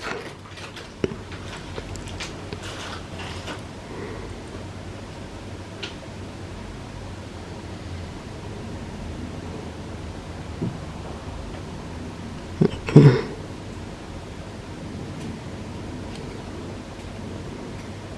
Alright,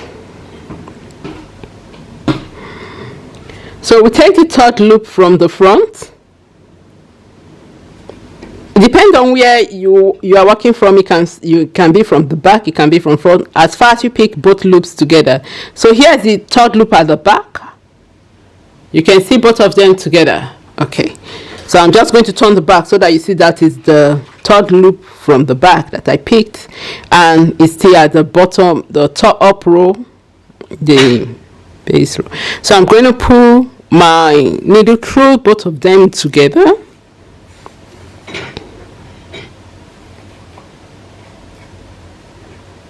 and then I'll pass it through to I'll go to the second loop.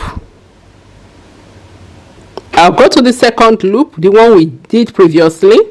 I'm going to insert my needle through the back and front of the second loop. So that's the brown and the pinkish purple loop. The second one I did. So I'm going to pass through them. Then I'm going to insert, you see this loop I formed, I am not going to allow it to close. I'm going to insert my needle through it so that it forms that blanket stitch, and my work is not tightened, the stitch is not tightened, because it is going to pull out my stitch, and I'll start having puckering stitches, and I won't have a neat edge for my buttonhole. So that's not all. If you take a look here, you will see that if you take a look at this one with the buttonhole, with the ravel cord, you will notice that we have 4 stitches here too. There's loop. You can see all the loops, and you can see that here the button is hanging on loop here. The ravel cord is hanging on loop here. Upper part, the ravel cord is hanging on one loop here and one other loop here. So we are going to pick each of those loops. We've picked one as our one loop. We have done the others. We'll pick the other one here. So you have to pick the coordinating loops. The down, you will notice that we have the 4 loops in here at the base here. Then here it seems we have three like 5 loops, but here we have like 4 loops at the bottom. Here on top we have like where the needle is now, we have something like 3 loops, but it's like 5, but 3 are more pronounced. But when you look at where the ravel cord is, that's why you have to leave your ravel cord secondly intact, because you want to know where the loops are, so that you can put them in place. Okay, so I'm going to pick the other loop here. That's this, for this one to be this loop. Sorry, it will be this loop. For this is going to be like this loop here. So I'm going to pick that loop from the front and back. Make sure turn to the front to make sure it's the loop I'm picking.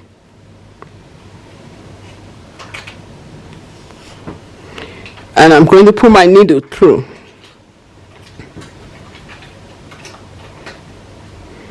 Then I'll pick the loop of 3, and I'm going to secure. Then I'll pick the previous. I'll pick the 3rd loop, the one we stitched before we started stitching this loop. I'm going to pick the front and back of that loop. You can see them. Since we have picked them, we've sewn there before, they are intact. So we just pass our needle through, just to create a firmness for our other stitch, so that it don't pull our stitch and form and make our stitch pucker or gather. So I pull. Although it's tacked here, I'll still go into it and put and just insert the needle through the loop to make it form like a blanket stitch.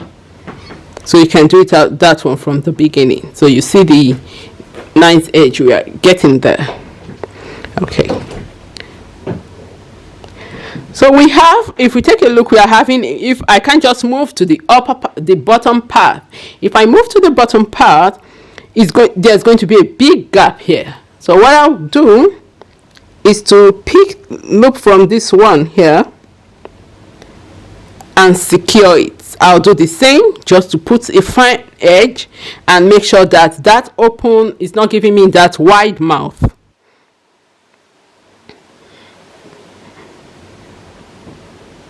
You know, when you are sewing buttonholes, you have when you are sewing buttonholes, so I'm coming. Let me do it.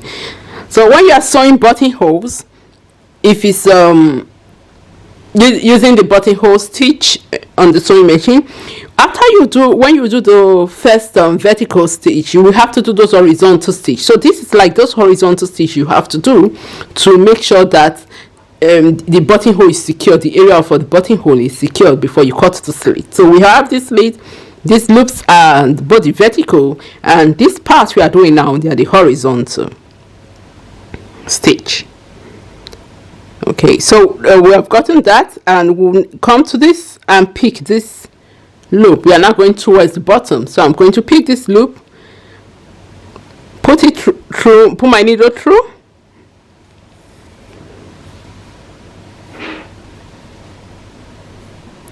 then I'll come to this back and pick this is coordinating loop.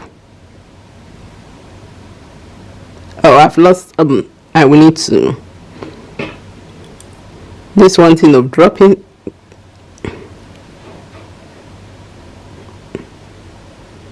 Just going to use the latch tool to pick to latch the loop up, because it has dropped the stitch. Okay, so I'll pick its coordinating loop, back and front. So if you have folded your work, you didn't do knitted lining like me, but you folded it, you made it twice, you can also do this particular one.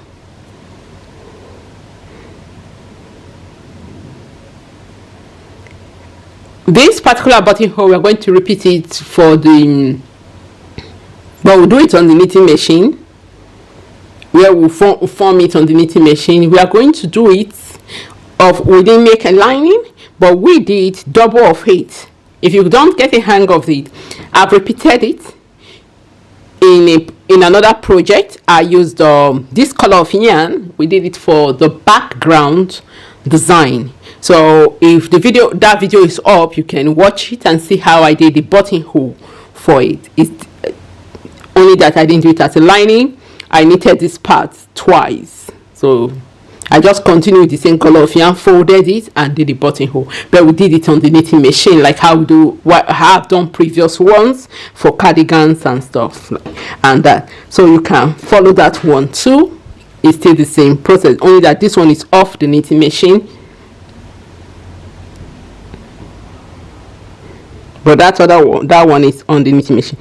So I'll go in. I'll secure it. Oh, hope I got it properly. I hope I got it well. Seems I got it. So I'm going to go back inside again. It seems I got only one strand. So I'm going to go back. Okay. Then I'll go back into this previous one. And come into this one to secure it. I'll put it through so that the needle is passing through the loop, and it will give me that blanket stitch effect, as if that over edge stitch effect.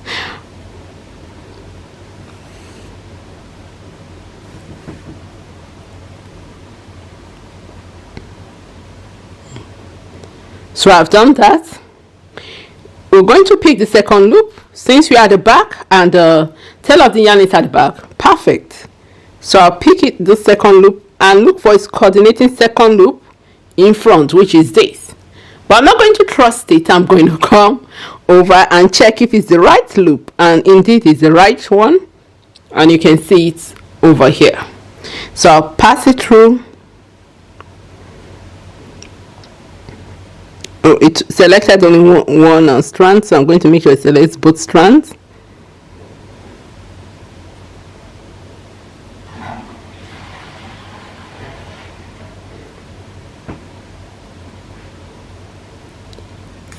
I'm going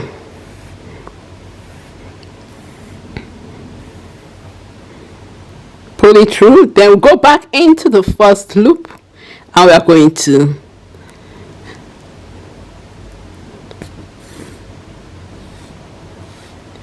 to stitch it to make it firm and not to pull a stitch, because if you don't do that, it's going to pull this stitch.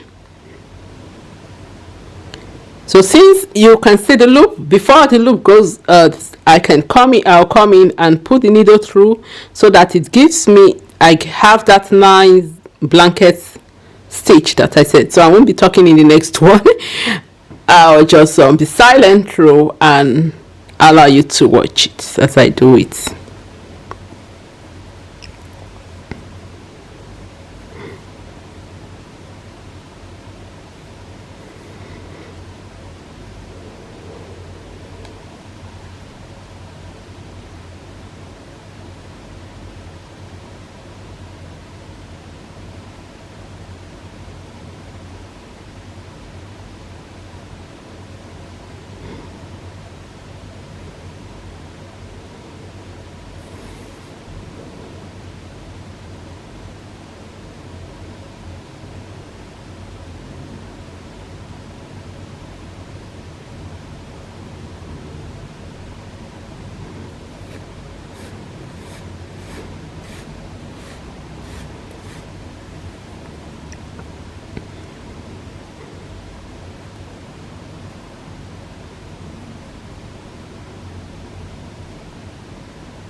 So we've not finished it. We need to do this other part here, this edge here. So I'll go in. Let's do it from the back. It will be clearer from the back than then we'll come to the front to pick it. So you see, if you take a look at it, you will see this rough you will see this loop here. You will see this loop here. You need to pick to close it. You don't want, okay, if I leave it like so and I finish the work, tight, knot it and hide my yarn, you will, if you take a look, you will see that we still have some part that's not finished. So we need to come and make our perfect design or perfect closure. So come pick this loop here. We look for its coordinating loop on the other side. I'll just flip over and pick it. Is this one here. Pass the yarn through. I didn't know I had a knot in it. Oh.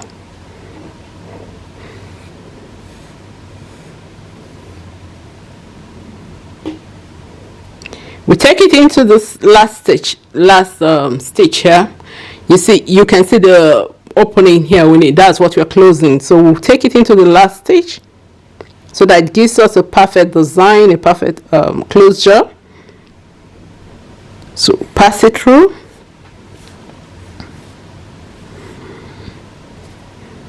Make sure it comes to the back, the same pattern in the back. That's the previous stitch. And before we close totally, before we let the stitch we arrange this loop so that it's flattened, or we flatten the loop, we'll insert the needle into the loop so that we can get that blanket edge.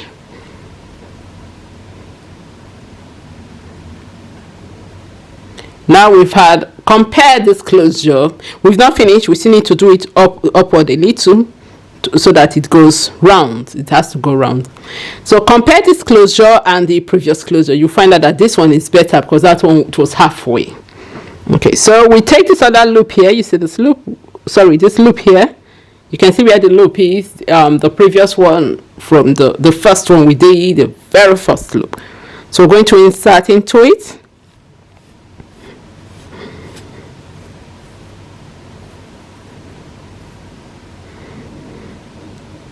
I think I have a knot, so I'm going to loosen that knot, okay? And then we'll pull through.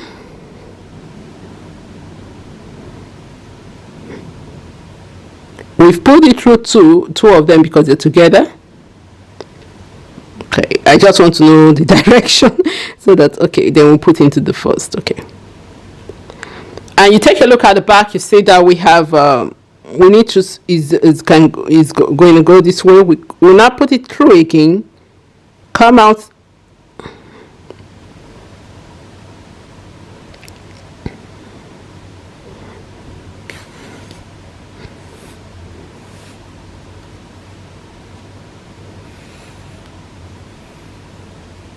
And before we'll slip our stitch into it, and we'll have,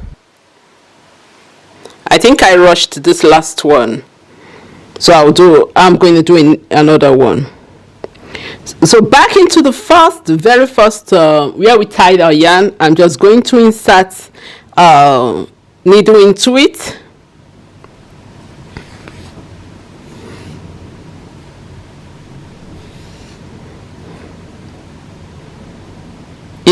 Let me take the loop smaller a bit. It helps when it's smaller, so that we don't form knots halfway. Okay, then before the loop we close, flatten the loop, I'll put the needle into it. You can put it twice into it to secure it. Sometimes you can put it once, you just slip it down. Then if you want to, you remember the tail of the yarn. If you want to really secure it, before you take the tail of the yarn into the work, I'm going to bring it out as if we didn't take it before. So I'm going to bring this tail of the yarn. You cannot tie it to this one, so I'm just going to create So I'm just going to tie it. You can make it a double knot. We have one knot before, so we don't no need to have a bulky knot there. We'll flatten it, then I'll trim it. So we have made a buttonhole. Sorry, it's a bit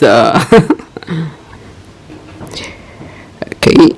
So, then we did latch 2. You can use a crochet hook, you can use a latch 2.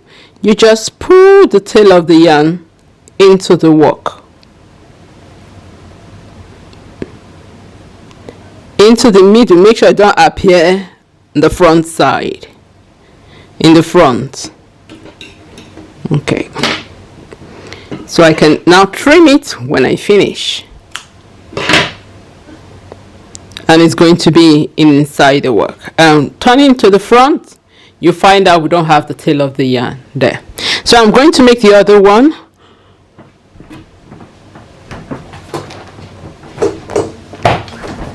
In case I rushed over this one, so let's make this one. And if I see that I didn't do it, so I'm still a bit tensed, I'll do this third one.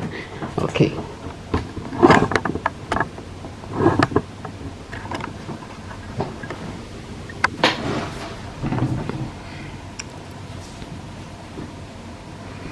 Okay, let's, as if we are starting. Okay,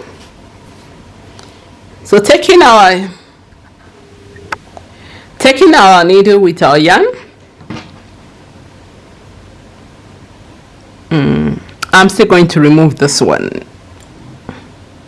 Or should I do?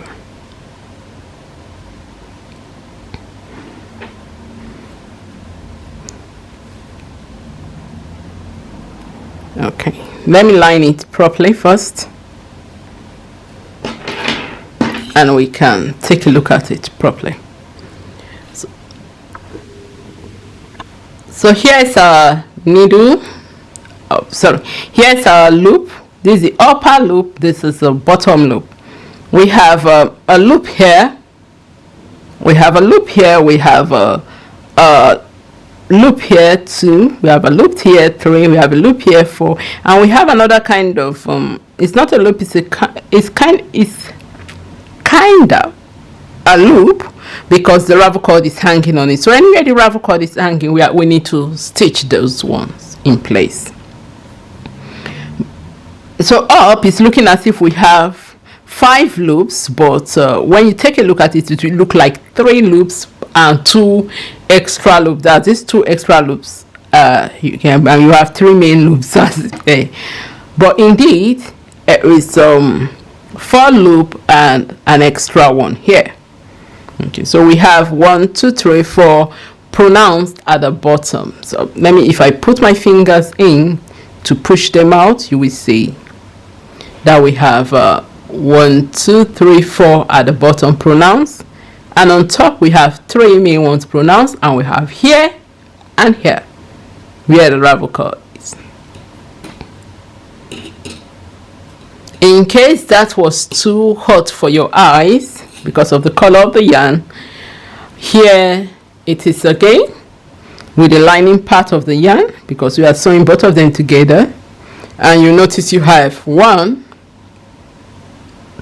main loops, which it looks as if we have 3 main loops, but we have 4 loops, and we have 1 extra one up here where the ravel cord is hanging. Then at the bottom, the 4 main loops are pronounced. Okay, so taking our needle, we're going to start from the lining or the inside, so that when we hide the tail of the yarn, when we tie our work on through the finishing, it's going to be at the back, and we can just slot it in. As I said earlier when I was doing this one, I'm just repeating myself in case I was too fast here. We need to secure our yarn, the yarn we are going to use to sew. So like every sewing, you will know, if you want a buttonhole dress, you will know, if you have sewn, you will know that we have 2 vertical stitches and you have 2 horizontal stitches for buttonhole to secure it. So that's exactly what we're going to do here, because if we don't need the 2 vertical, we are going to, the horizontal, this slit is going to be a bit too open and it won't be that secured for our button. Here will be a bit loose because it's still, you can see that it's even loose, you can see. So we need to secure it to make it firm, like so, that when we put our buttonhole, we have a firm place to, our buttonhole secures properly into the knee. And one other thing I said, that I'm using different color yarn so that you see what I'm doing. You have to use, if you are going to be, if this is the right part, as this is the right part for my original knitwear or garment piece, I used this color of this pinkish purple color of yarn. So whatever is the right part, the part people are going to see, the outward part, that is the color of yarn you're going to use to sew the buttonhole. The button can have a coordinating color with a coordinating colored yarn to the button, that's fine. But for the buttonhole, it's you use that. But if you want to use a different color, that's fine. You are the designer. All right, let's start. Oh, let's continue. Let's continue our work. Okay, so I'm going to make sure it lines properly, up to up, down to down, our normal buttonhole method.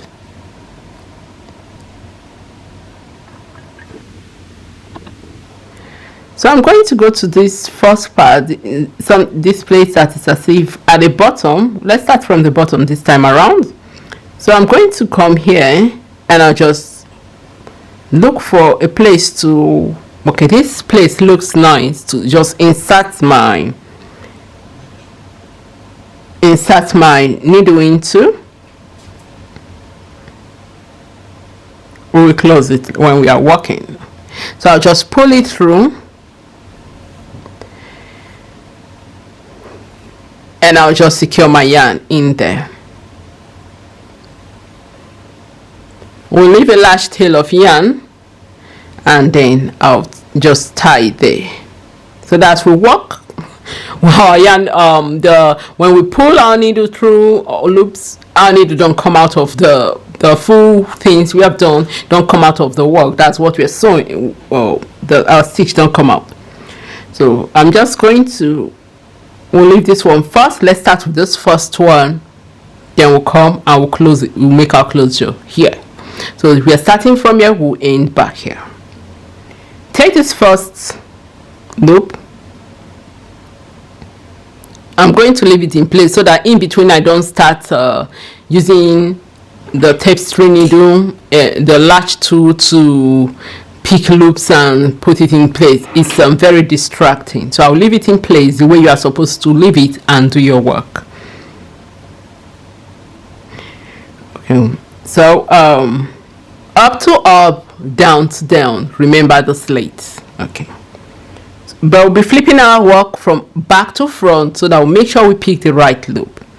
All right, so I'm going to pick this first loop here.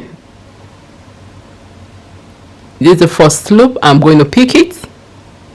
I'll make sure I don't sew into my ravel cord because it's going to be difficult to remove my ravel cord. That means I will have to snip it. So I've picked the first loop. My needle is in through. I'm just going to stitch it. I'll be gentle. Okay. Then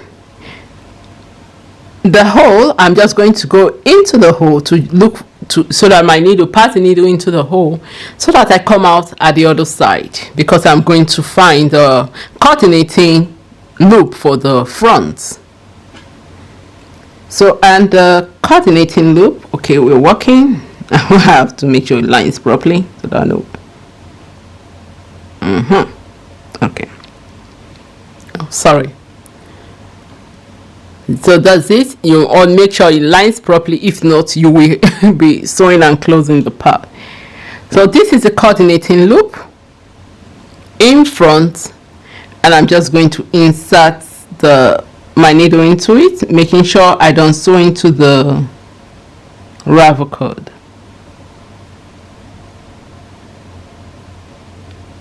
So I'm going to sew into that.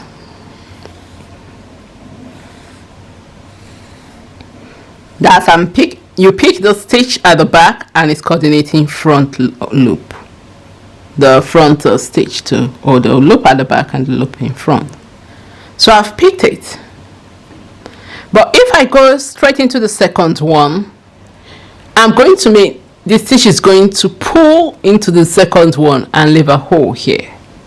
Now what we need to do is to go back into this opening here. Remember, that's where we did the first foundation to tie our yarn. Going to go into that and make sure it comes out. If you don't come out, we are going to make sure the needle comes out on that other one, and I'm going to sew into it.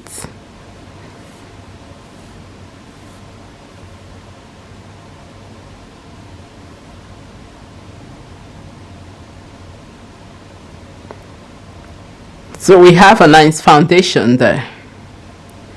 Then that's not all. Although this loop is hiding, you can see it's even dragging it again, but we need to secure something. So I'll bring the needle in, so I can just pass it over into the hole and come out. I just want to before I flatten this loop, I just want to come into the, just pass it into the hole, bring it into this loop. Before I flatten the loop, I'm supposed to put it through so that it forms, so that I have a very nice edge, like a blanket stitch, like, you know, when you do those over edge stitches. Okay, so that's what we want to do, because we want a nice something like nice edge over it. Okay, so we go to the second. Now we can now go to the second one. If you notice, as I'm pulling, we're not seeing any opening here. We're not seeing one big gap as if there's hole in our work. So that's what we want. So you take into the second loop, insert the needle into the second loop, find its coordinating back loop. So I'm just going to insert into the front loop first, then we'll flip to pick the coordinating back loop. Alternatively, you can just since this is not in place like what I did in the first time, you can just put it in and you see the second loop, but sometimes you will need to flip to make sure. So we are going to flip to make sure. This is a tutorial, so I'll need to do things the right way and not hurry over them. So I'll put the needle through to go to the back, and we're going to find the coordinating second loop. So seeing the coordinating second loop here, I'm going to put my needle into it and thread my needle through.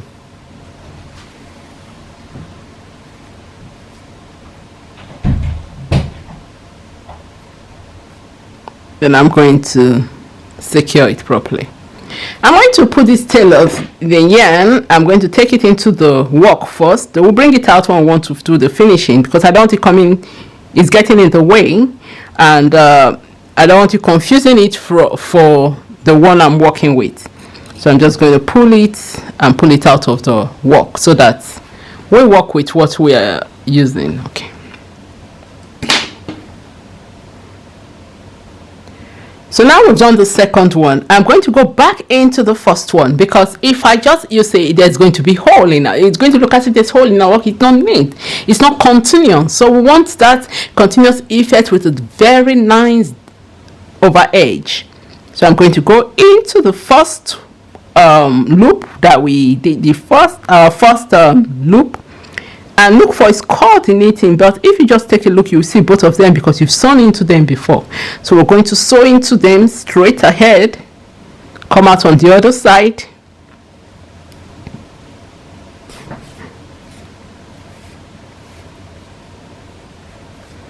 with this technique, you won't be scared that the button is going to stay firm and strong for even during washing, washing. Okay, so we brought it and we'll come out into the second one. We did it into the first, and so we'll come out back into the first. Okay, then we'll come into the second one. So I'm going to turn, but I don't rough my work. Make sure. So this is the second one. I'm going to come into it. So I know it's kind of difficult because of the ravel cord, but you will learn to use the ravel cord. If not, if your stitches drop, it's going to be much work for you. So the last one, when we're doing this one, I'm going to remove the ravel cord. I won't talk through. I will be silent when I'm doing this one, but I'll remove the ravel cord so that you see it again. But this one, let me do it right so that those that want to see how it's being done with the ravel cord can also see. So I'm going to pick, this is the second one. You can see me picking both the front and back. You can see the brown one appearing here. So I'm just going to insert into it, and then we'll come out at the back. So we have a firm buttonhole, not a fiddly buttonhole. Okay. Then we come to the third one. We're going to continue like that. So we pick the third one.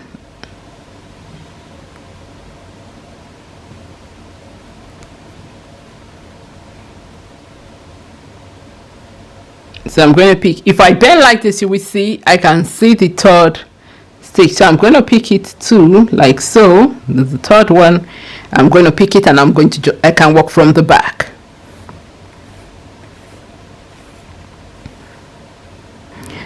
I'll turn to the front so that you see that I did it right. In case I did it wrong, I can lose. Okay. So here's it is. Here's the third one.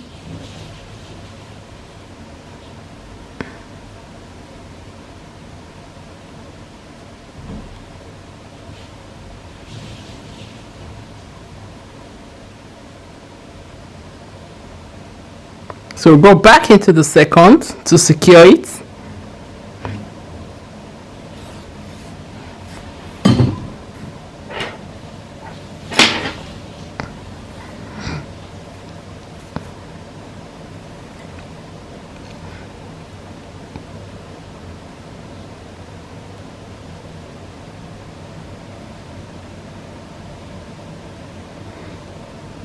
And then come into the third again.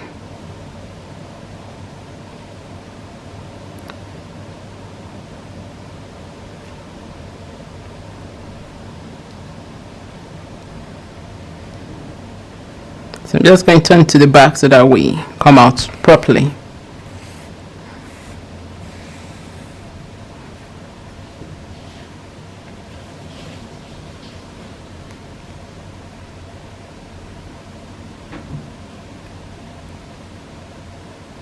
Oh, sorry, I forgot to put, that's why it's pulling it. I forgot to do the loop in it when we go back. So I'm going to do the loop. I'm going to insert it and bring the loop in. You can just leave it like that, but I prefer doing the loop because I love that edge over it. And apart from giving it firmness without pulling the stitch, it also gives it a nice, it makes the buttonhole nice looking.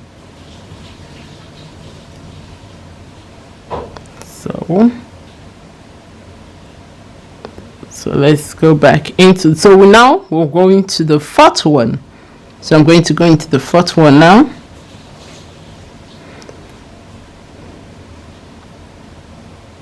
That's not the fourth stitch, so I'm going to find the fourth stitch. This is it.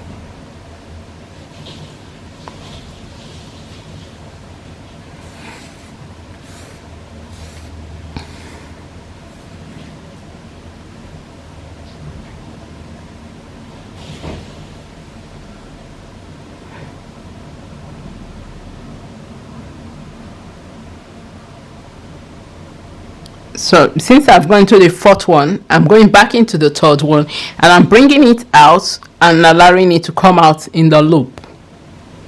So that helps me, instead of going to back into to put it into the loop. This is another way of just putting it around to create the loop, and you gently pull. As you are pulling out gently, place your hands to secure, and you have that ninth edge loop. So we've done that. We need to do this other loop, because if we don't, we can't just move to this part. This part is going to be open, so we need to close this edge here. So I'm going to pick this loop here. Hope you can see it. I'm going to pick this loop here. It's one loop here. I'm just going to pick it and just insert into it, and I'll come out to the front and make sure it finds, I find the coordinating one. I hope I didn't okay, the coordinating one is where you can see here we have loops. You can see we have loops. So I'm going to make sure everything is well in place, because I don't want to do the wrong thing and start losing. It's very difficult losing the work. So that's the bottom one. I'm going to come down here. This down one, going to, not the up loop where the ravel cord is hanging. This one, the ravel cord is not hanging there, because this is the bottom one we are working on. We've not started the upper one on which the ravel cord is hanging on. So just put, it's fine just to close that part. So I'm just going to take that one there and see the needle coming out.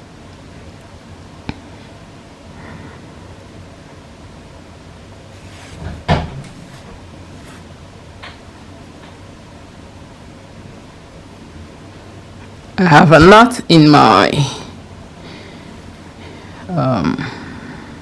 yarn, so I'm just going to lose that one off.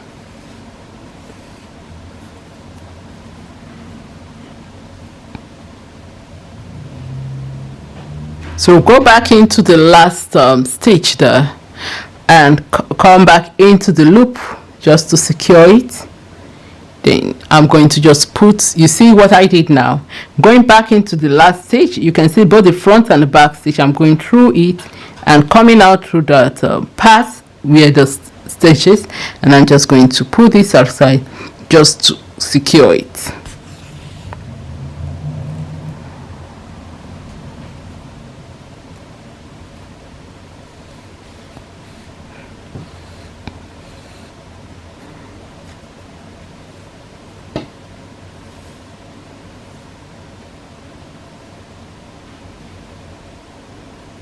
Okay, so we've secured that. We need to move up to the upper part. So this one, we are now working on this, the upper part of the work. So this one, what we need to do is just get that loop, the first loop. We're going to insert into the first loop where the ravel cord is hanging. So with that ravel cord in place, you will know exactly where to place the needle. Then going into, you will see the same loop here. We have the loop here, so I'm going to put it into the coordinating loop. You see the ravel cord is here, so we put it there. And taking a look at the back of our work, so when we come back to secure, we'll secure this other part, because if we don't, it's going to give an opening, and ugly opening, which we don't want.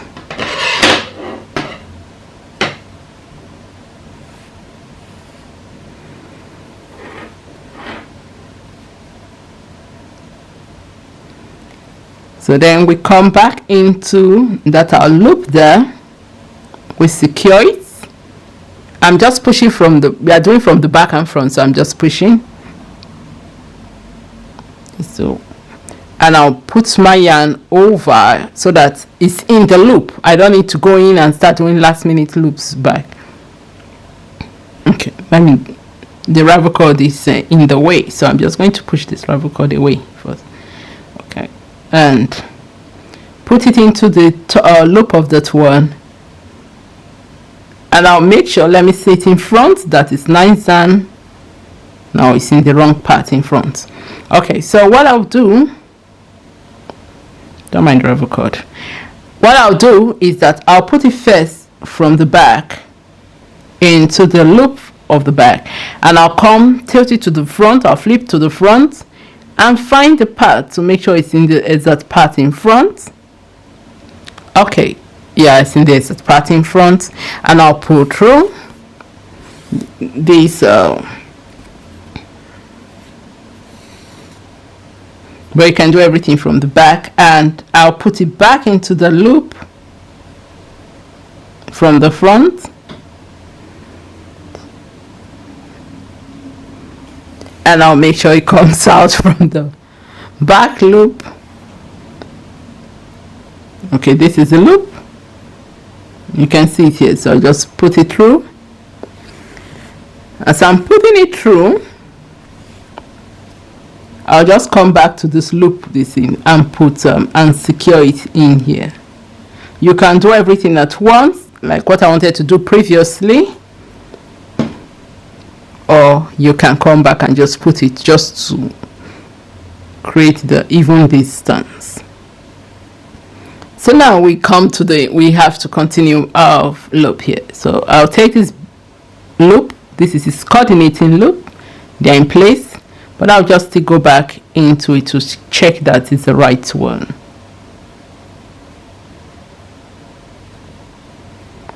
So just make sure it's the right loop. Okay, this is it. So I'll put it in, I'll put it from here, and where are you? Flip to the bottom. Let me flip, and I'll pick it here.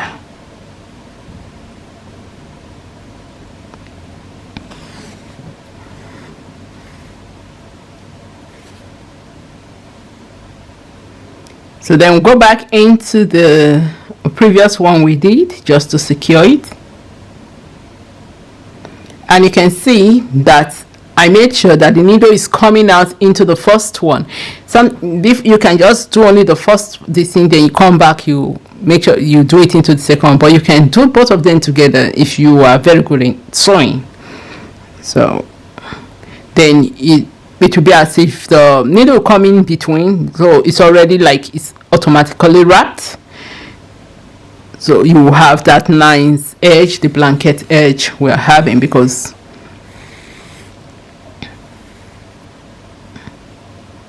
we'll have the loop, so you can just push it through if it's not in, to put that loop well properly, and you have that, you have it securing it. So we'll go to the second one and we'll do same.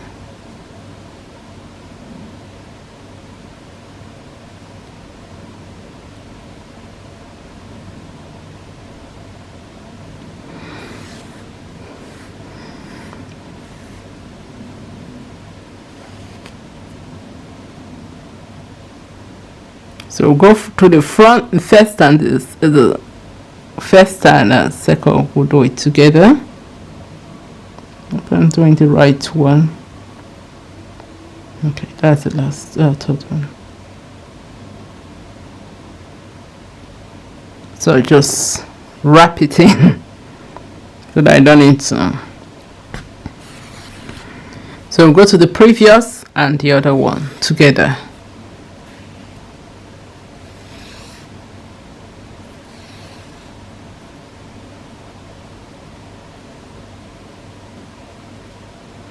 So you see we've built that edge over there. Why is it lumpy? Because this thread, sorry, I know you'll be thinking, why is it lumpy like that? This one I used DK, and this one I'm using Aran yarn. So Aran yarn is thicker than DK yarn. So if you are using, you use the same weight of yarn, you will have a 9 same. I just wanted to see it.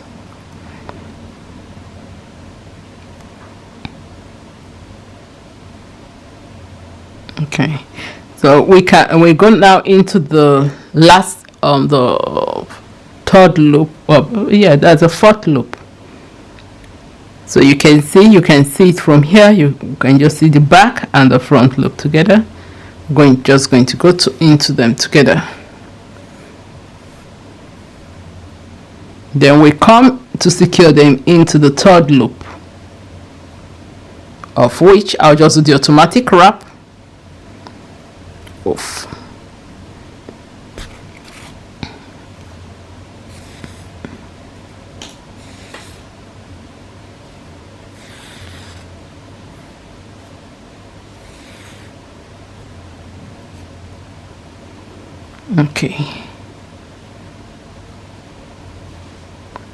Okay, now I've done that. We need to do this other edge here because we can't stop here. You say you can't stop halfway. So we're going to go into this loop. You can see our ravel cord is hanging here. So I'll just take it to the front, the yarn to the front, and needle to the front, so that it picks the same, the ravel cord, the ravel cord is staying that.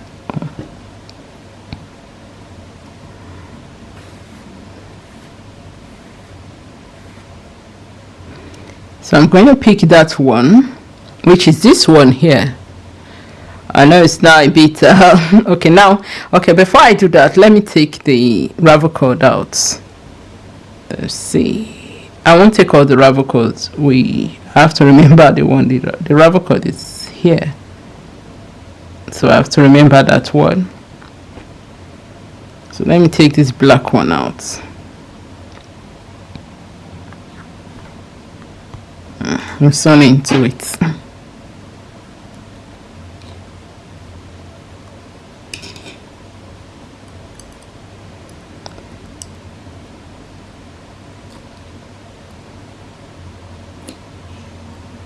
Let's just continue so that we don't distract ourselves. All right, so I've already gone to remove the ravel cord down here.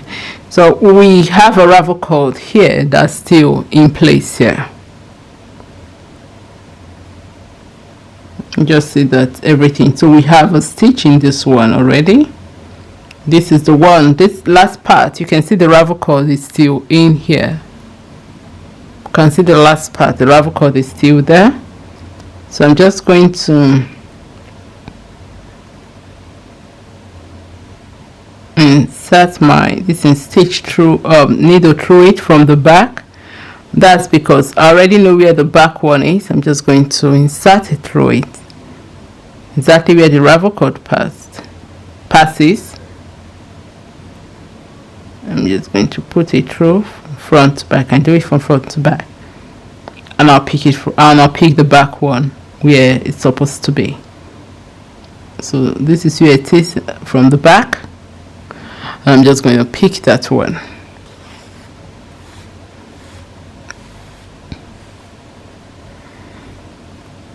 And we'll have wave already. So back into the previous one because we need to close the space. So back into the previous loop.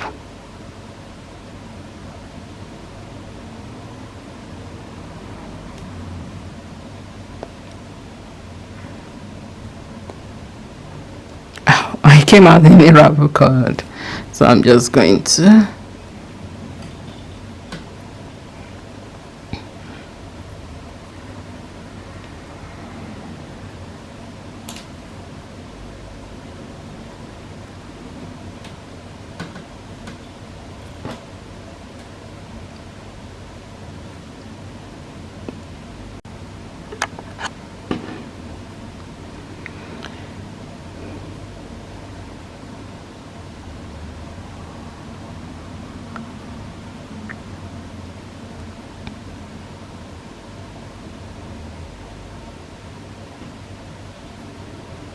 all right. So I'm just trying to, okay, if you take a look at the back, you will see that we still need to cover this part, so we have to come back to the first part now to cover it. So we've gone into the previous one, we've secured it.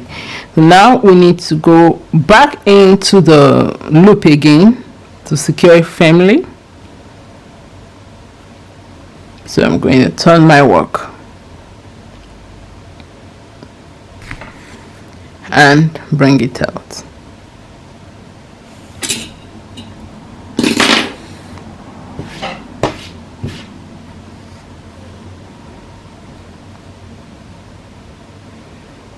Then we'll come to this last part, with the foundation.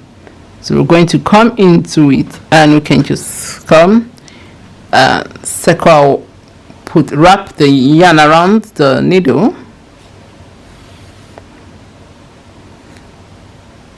Optional, you can do it to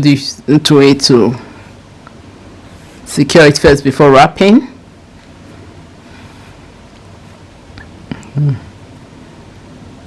So we'll take it back again into it and come out into the main one, and that's we'll bring the tail of the yarn, we'll wrap it around, we'll bring the tail of the yarn of the foundation.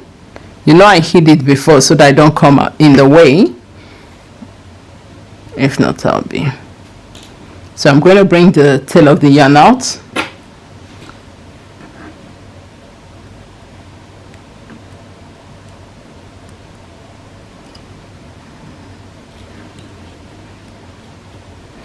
So here I'm just going to knot it in place with that one, with this one together, so that tight finishing and foundation yarn together. You can make 2 knots, you can make 1, or you just make 1 and put the loop twice into it, but please don't make it bulky because it's going to poke the wearer, so it has to be flat.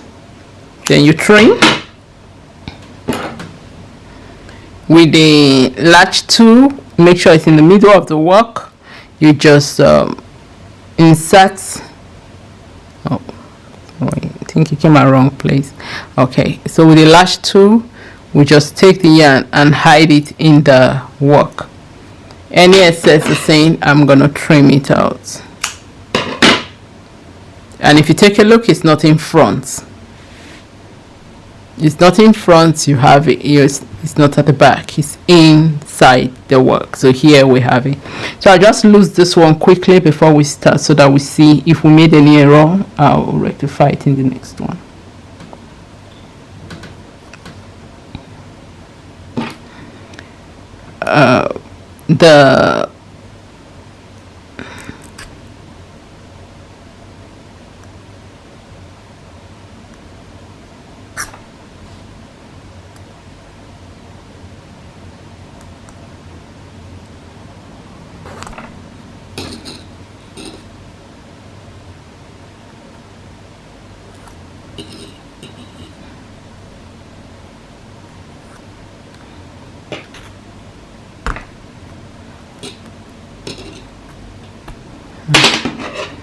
I'm just going to trim the rubber coat here because it seems I stitched into it. That's why it's not pulling out, coming out. Okay, so we have the. I'm going to remove the other rubber cord.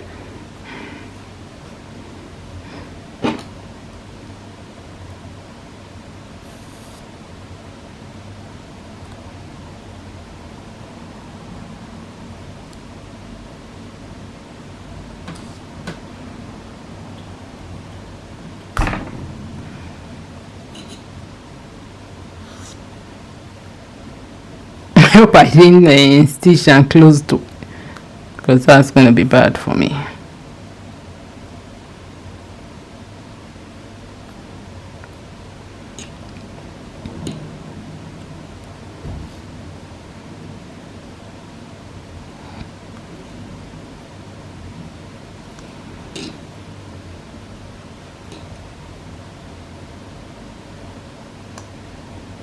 Let me see this one to remove.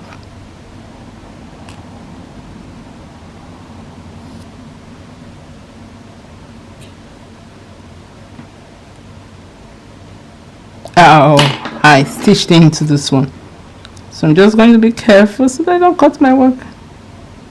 Oh, where's my seam ripper? You can see that I stitched into it. Wow.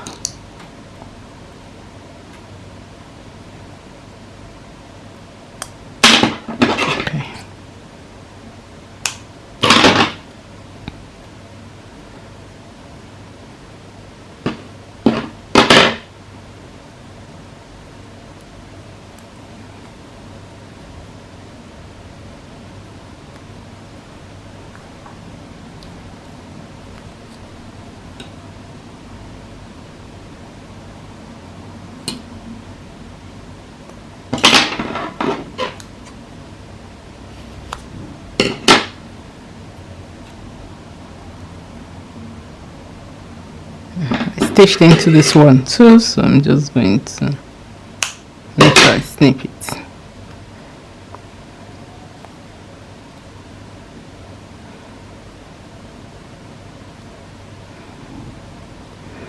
Alright, so I stitched into it and my rubber cord is, so I'm going to see if I can get it out.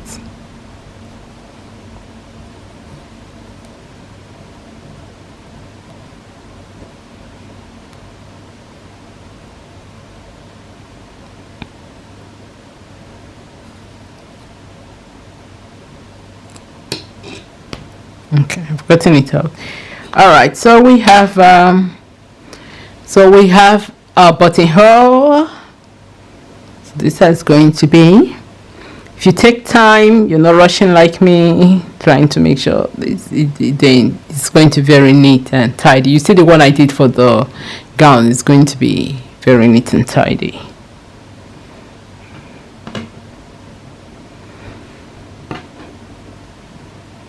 So you can see that the first one with it is even neater than the second one. All right, okay.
Well, since we've done this one without the buttonhole, without the ravel cord, we removed the ravel cord while we were working so that you see, and this one we left the ravel cord in place while we were working.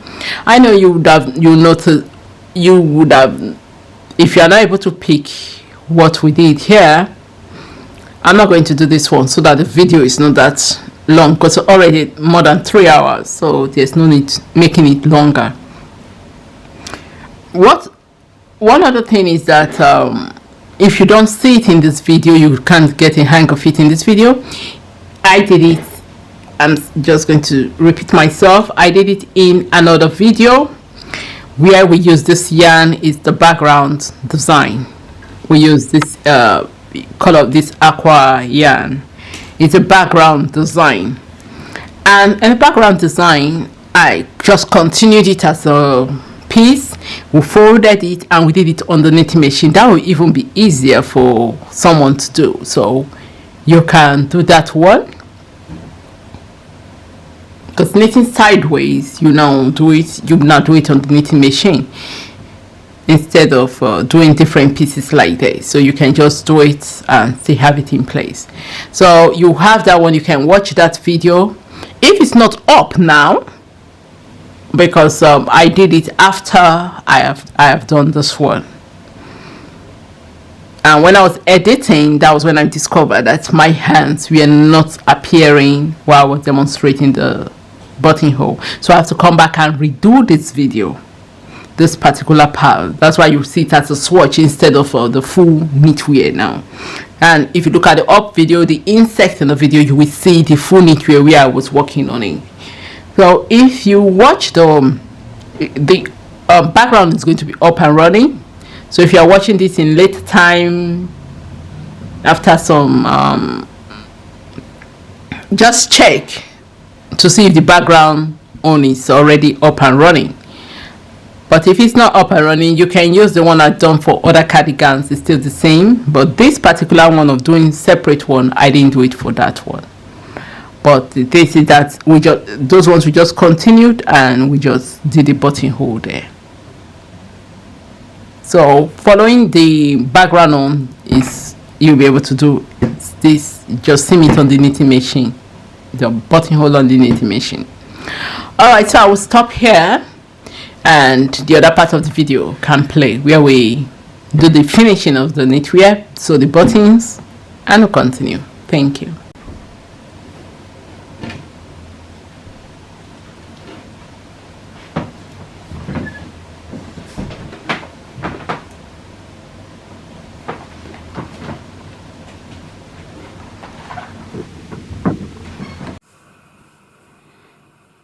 So we take it into this one. There's the next one. Find its coordinate in there.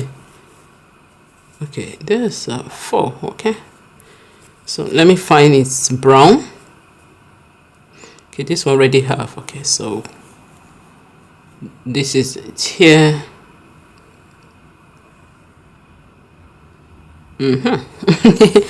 Okay, so I'll pull it through and I'll secure it through this previous one. This rubber cord is coming in the way. It's getting in the way. So we just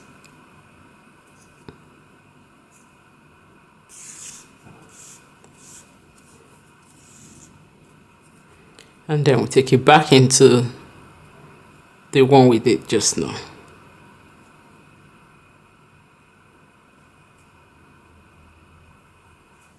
Remember, you are doing it into both of them. That's into the front and the back. You want it to be really firm. Okay, and you won't be able to see too much because so okay, yes, let's come here. This is the tricky part. You see this one, it's like a continuous stitch here, but it has a loop here.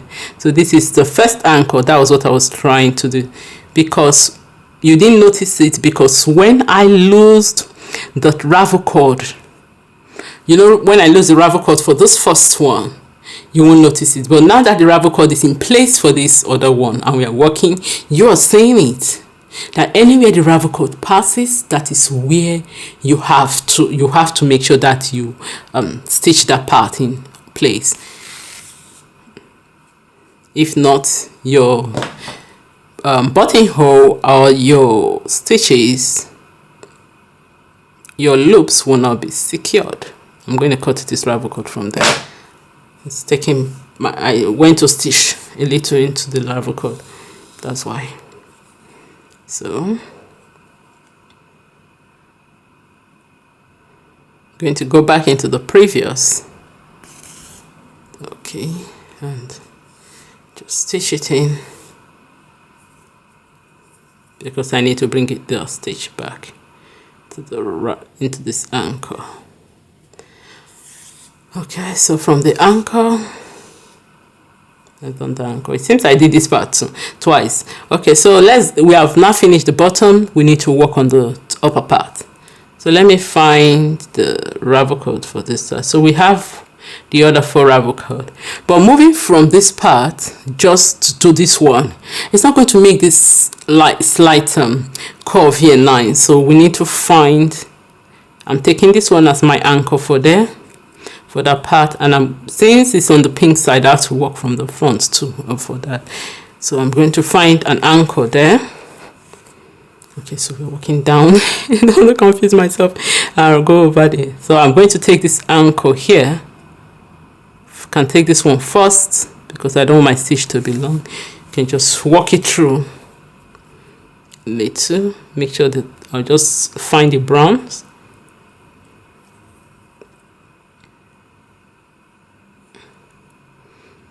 So what I normally just push a little and I'll get a little of the brown. So I just make sure I stitch into that one just to secure it a little. Then we come, now we have this anchor here. We need to, if you notice, there's no ravel cord here, but we need to stitch that part too.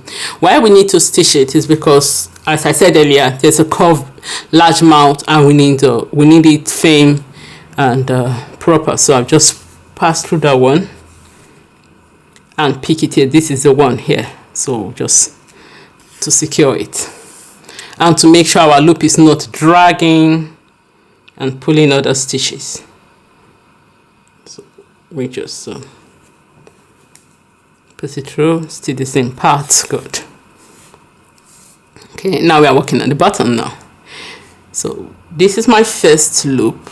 Just going to find it out. So we have 1 2 3 4 loops, travel cord, and then we do this last anchor here. So just going to be fast a bit.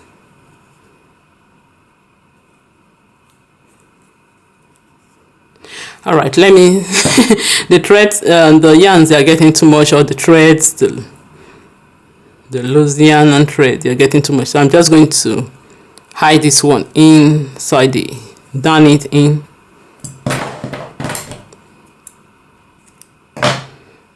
So that we see our work. Why is it easy of a tutorial if we don't understand what's happening? Okay. All right. So, okay. All right. So I'm going to take this first one here.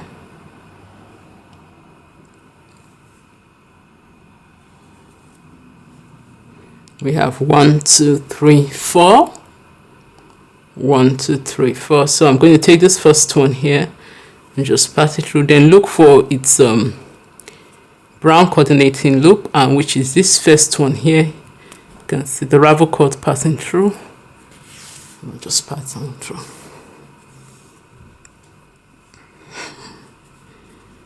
Take it back into the anchor so that we can secure the stitch. We don't want to lose stitch. We don't want to guard that stitch.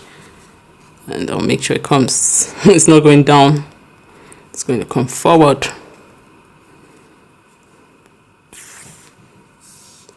I just want it that it's coming at the same level. Previous one, back into the previous one.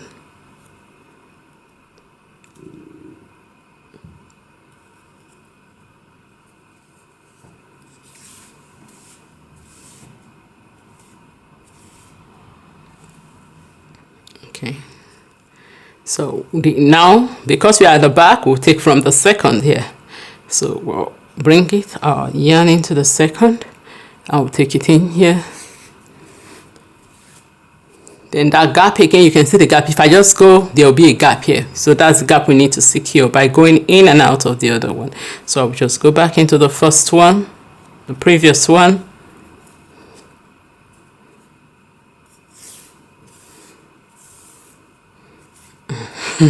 Even the ravel cord is tired like me. It's now squishy.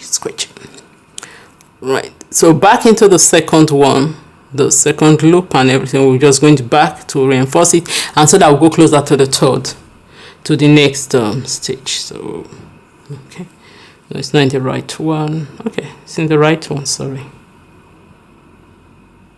Yes, it is. Sometimes all these stitches confuse me when I try to put them apart. Okay, so it goes next into this one. We're almost through. Are we there yet? Yeah, we're almost there.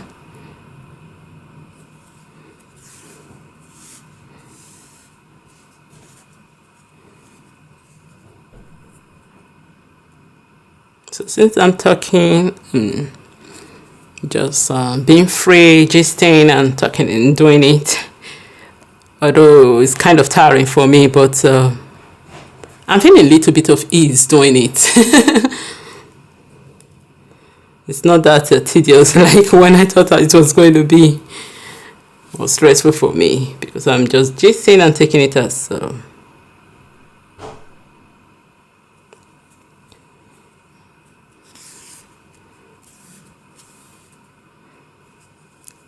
so we have this is the last one, so I'm just going to push it through, pick it from here, and I'm going to make sure I pick its coordinating loop here.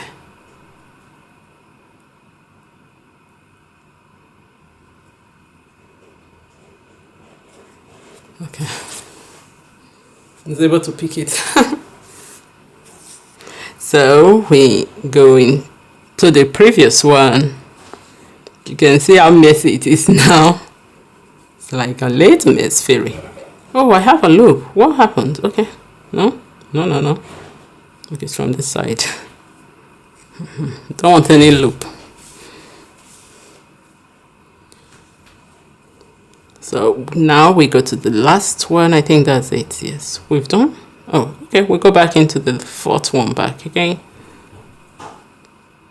because we need to do the anchor.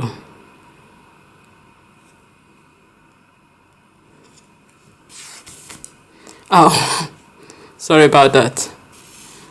I put it with first,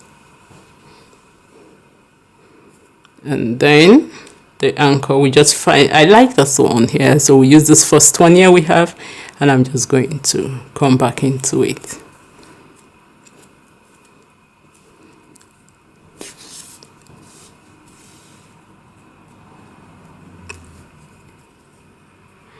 Then into the previous one.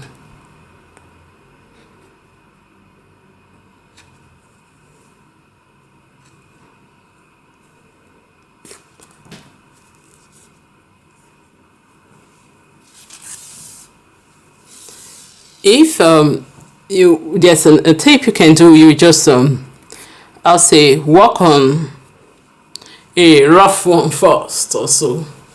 Make your mistake, learn from it, and so we finished. I just want to go back in, and I prefer, as I told you, I like doing the last work. I'll just pass the needle into the other side, because I don't want to do the tying or the knotting, securing.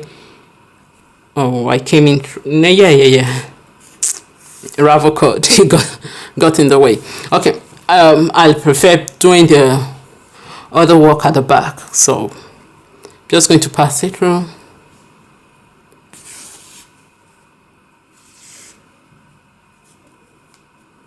Just put through the loop and be gentle and just pull it. That's the first one. It's not nice, so I'm just going to pull it until. What got wrong there? That's not a good loop. It's not a good loop. I need to make sure.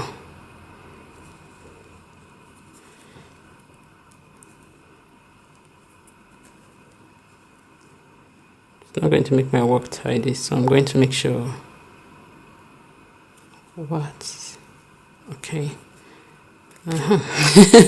Yes, need it flat. I don't need loops everywhere. So we can just move from there, because we've done an anchor before there. I'm just going to move from it. Go, don't want it bumpy. So I just pressed on it to make it a bit flat. It's quite flat because I don't do loop. So I'll just anchor to one other side. And do another knot. Pass my yarn through the knot. You can see a loop. And you can see it here.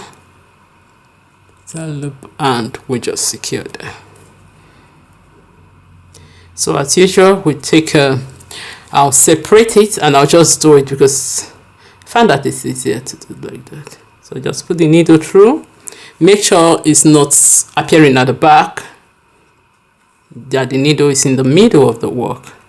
And I'll just take it and make sure it comes out through one side of the needle. There's a very long tail of yarn, but I just do that snip here. Okay. And voila, we're finished. So what I'll do next is to remove the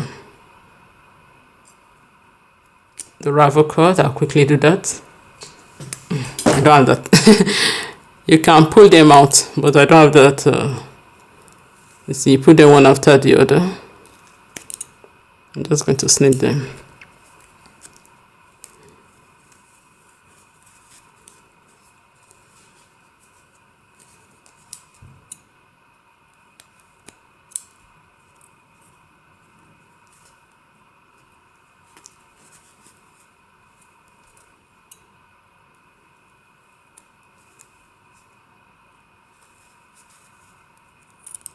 Just making sure I don't want to, that I'm not snipping my work.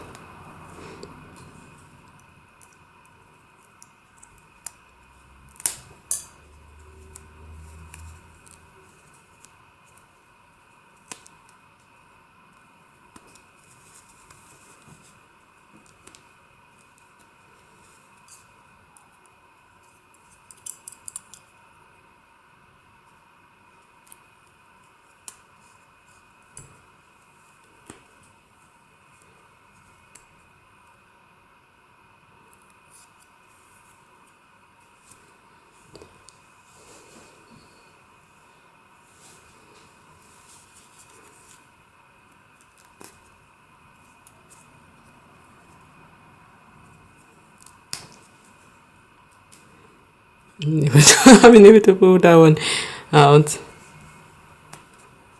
If you are very, I'm not patient now. So if you are very patient, you can pull them out. You have to do them one after the other gently. So you will just put them out one after the other like so, and they'll come out.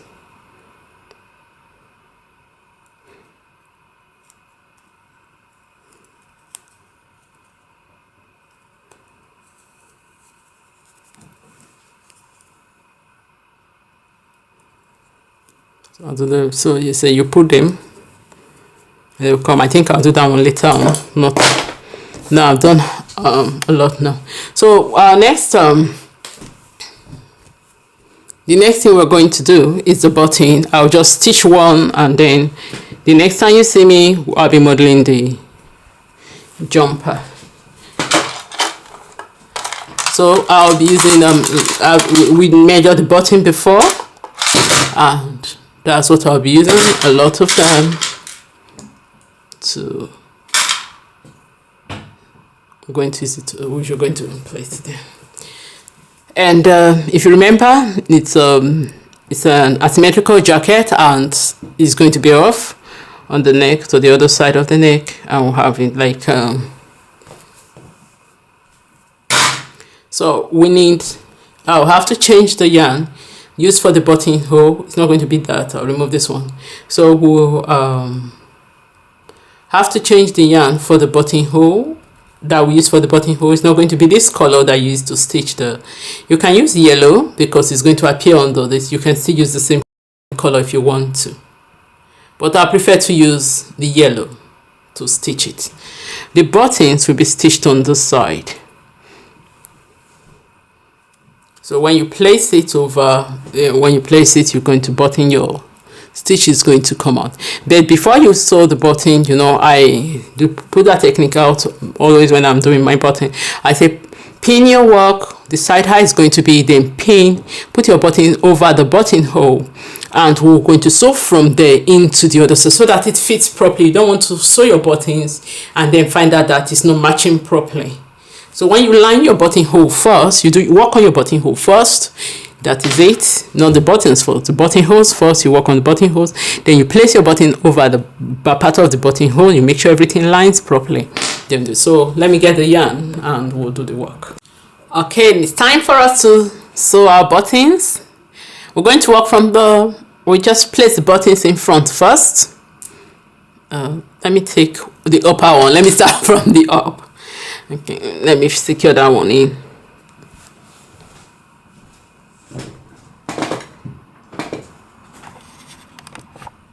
So it's time for us to do our button. I'm just going to make sure I line it properly and just pin. Okay, I think I went in too far. So I need to stain it. Okay, so it's supposed to be at the edge here so that it's straightening this edge for us and we don't have it coiling in. So it's not that far off, because if it's far off, we need to put two buttons. So it's just at the edge here. So it's just at the edge here to put to make sure that it's in the right place and we don't have too much. You can see it rolling in. So I'm just going to make sure.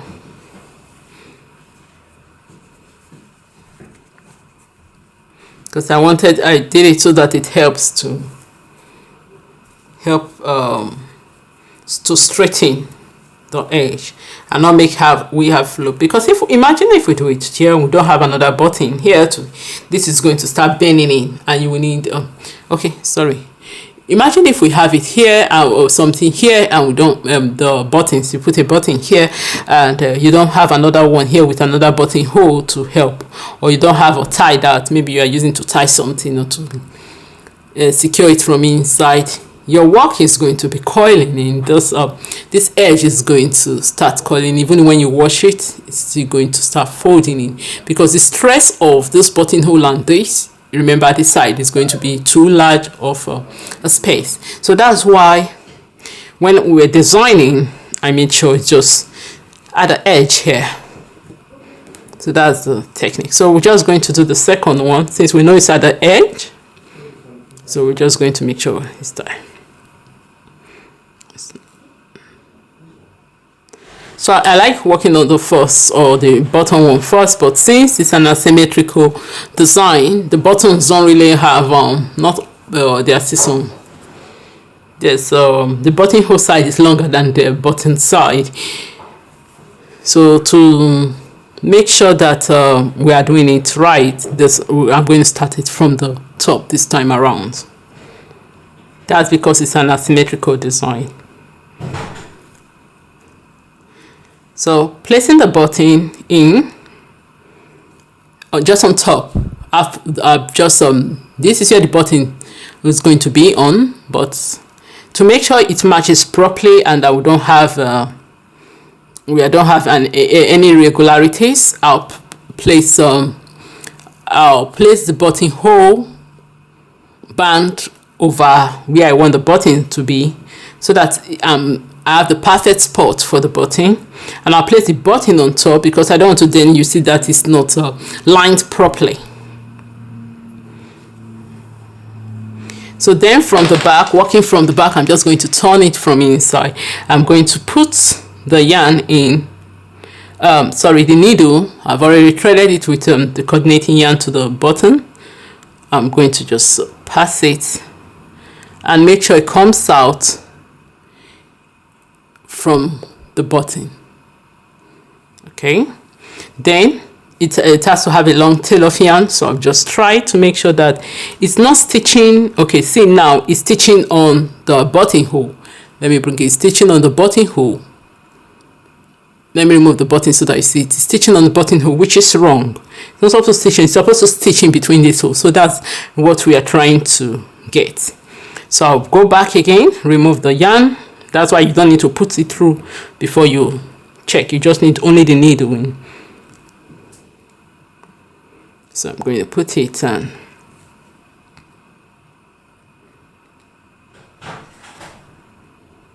Side. Okay, this time it came out well. Okay, you see that it came out of in the hole. So I'm going to leave it there and just leave the button in there.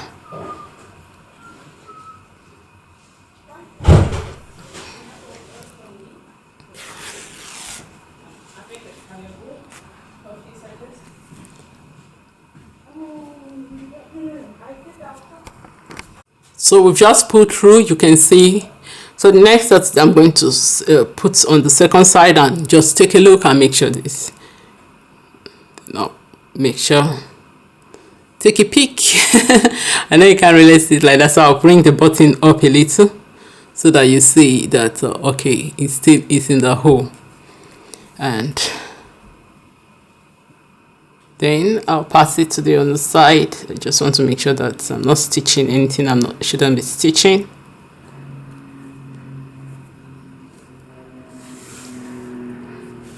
And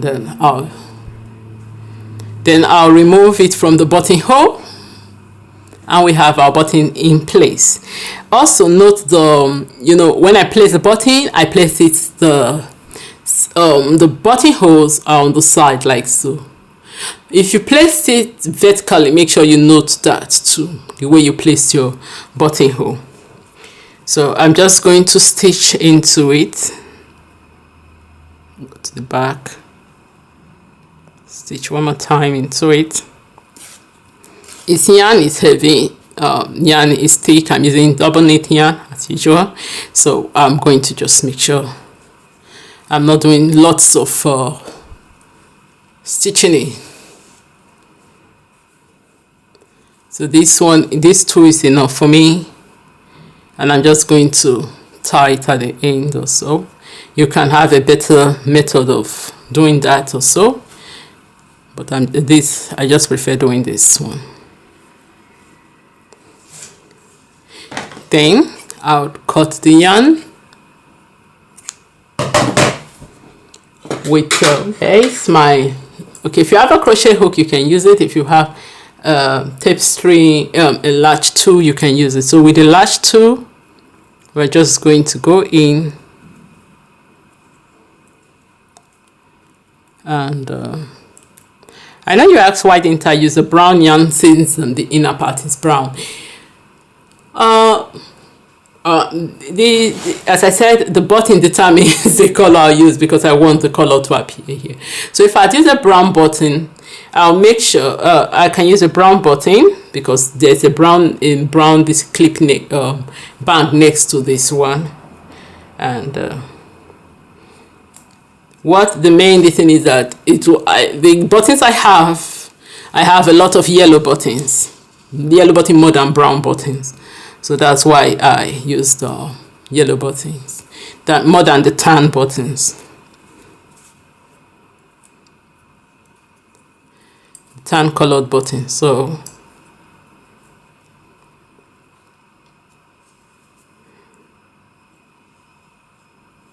you can use the one you believe is the one you have that is better for you, the one you have more. Or you can just go and order more. I didn't want to order because I know that I didn't want to order any more buttons. I have a lot of buttons and I hardly use them because I bought a large pack. So it's just a little, it's a small knot there. And so I'll just trim this one.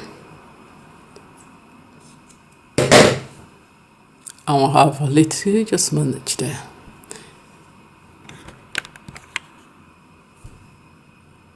So since you've done the buttonhole, you can see all you need to do is just, and then we button it and it will be nice in place. So the edge is not only straightening it for us. I've not steamed out the edges or anything. I just left it like so because I'm using acrylic yarn and I'll go over it later on to block the edges. Or when I put it in the wash, I hope it's going to flatten out because sometimes my wash do help me in straightening them.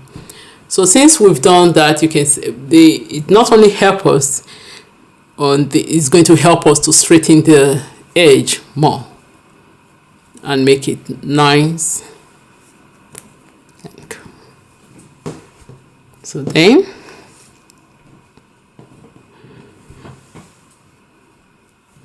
we'll continue in that. So the next time, okay, let me just show you once the inside. I know. I'm so happy that I've got this far on it. Took time, stress in between works. See the ends. I'm going to make sure it's acrylic, so you have to be careful when you steam and you block. So I'll wash first and let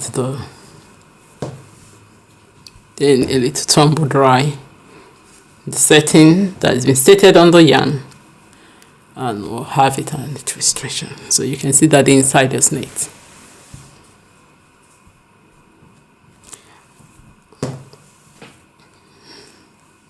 Using a bright buttonhole tool, I wanted it to create a kind of focal point, using some color theory in it, okay, to create that focal point.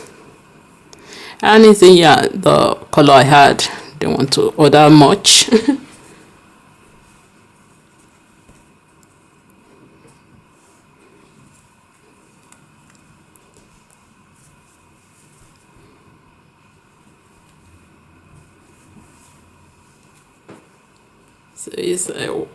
So next time, okay, the hem, I think we still have to do the hem. So the hem, I'm just going to turn it in. I don't want to turn it in. I'll go over the hem with yeah, I don't think I'll turn it in. Let me see. Okay, I'll decide what I'll do to the hem, the end part.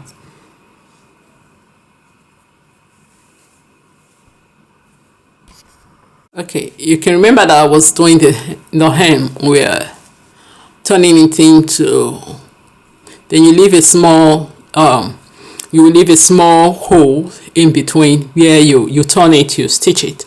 You remember the hem. Okay, you leave a small hole where you do the turn out, then you come back in and do slip stitch to secure, to make sure the hole you use in turning it out and in the work, you can now use it to. Or when you finish doing that stitching, you leave a little hole. So I still have my little hole here. What I'm going to do is that I'm just going to turn it in later on. I think I'll do a demonstration on that. I'll just turn it in and just go with the stitch and just do some slip stitch to make sure to secure the remaining parts. So until then, let me go and do the other buttonholes off camera. And we'll have a nice knitwear for our 12 crafts of card making. And we have a nice knitwear for our 12 crafts of machine knitting using Stockinet technique to create a border design. Stockinet and gather stitch technique to create a border design.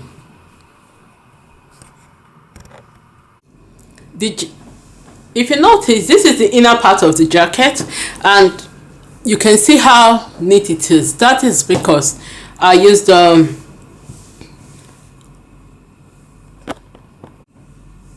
this is the inner part of the jacket, and you can see how neat it is.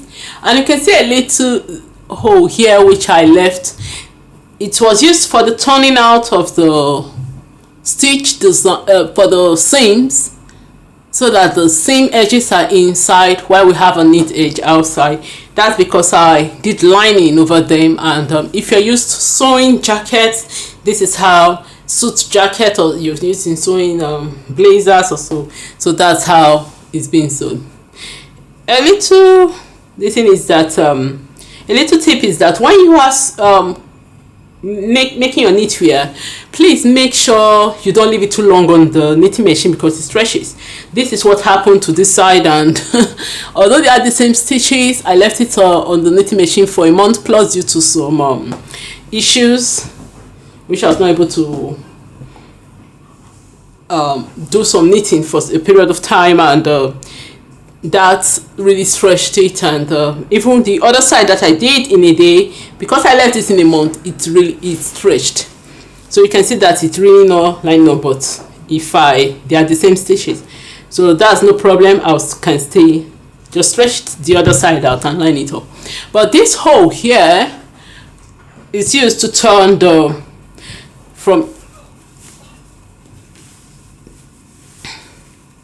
when you pin the front to the back of the jacket, and if you are lining, you can see the edges to hide all those rough edges when you sew them. Then what I'll do later on, I'll just use a needle and just gently stitch it with a yarn, and I'll just gently stitch it, or I'll just fold it and stitch it, so it will be straight and it will be nice and like the other part of it.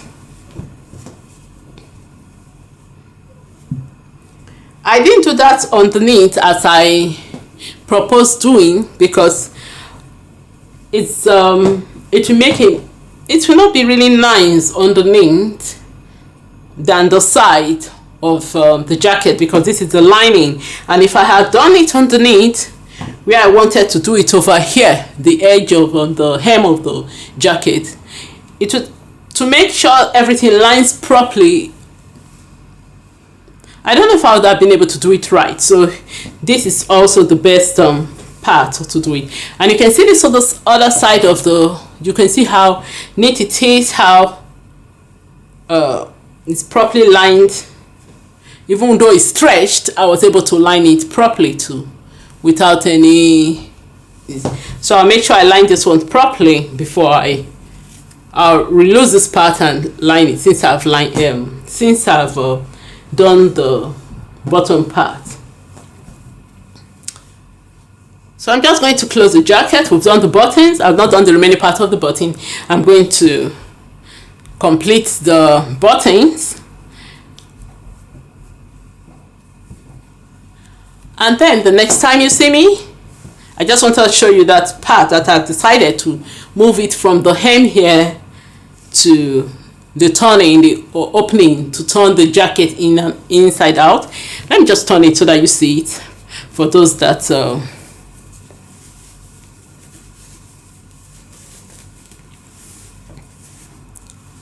you pull it, just leave a large opening, not too large, but you can, so that you pull it out. You are able to, or the rough, if you don't want to down the rough yarn, that's a loose yarn, you can. And then the inside will be outside and the outside will be inside. So I'll just quickly do it. I'll be careful so that I don't rip my work. But I'm just doing it for, like me, I don't like, I hate assuming how it's supposed to be. So that's why I'm doing this, for those that want to see.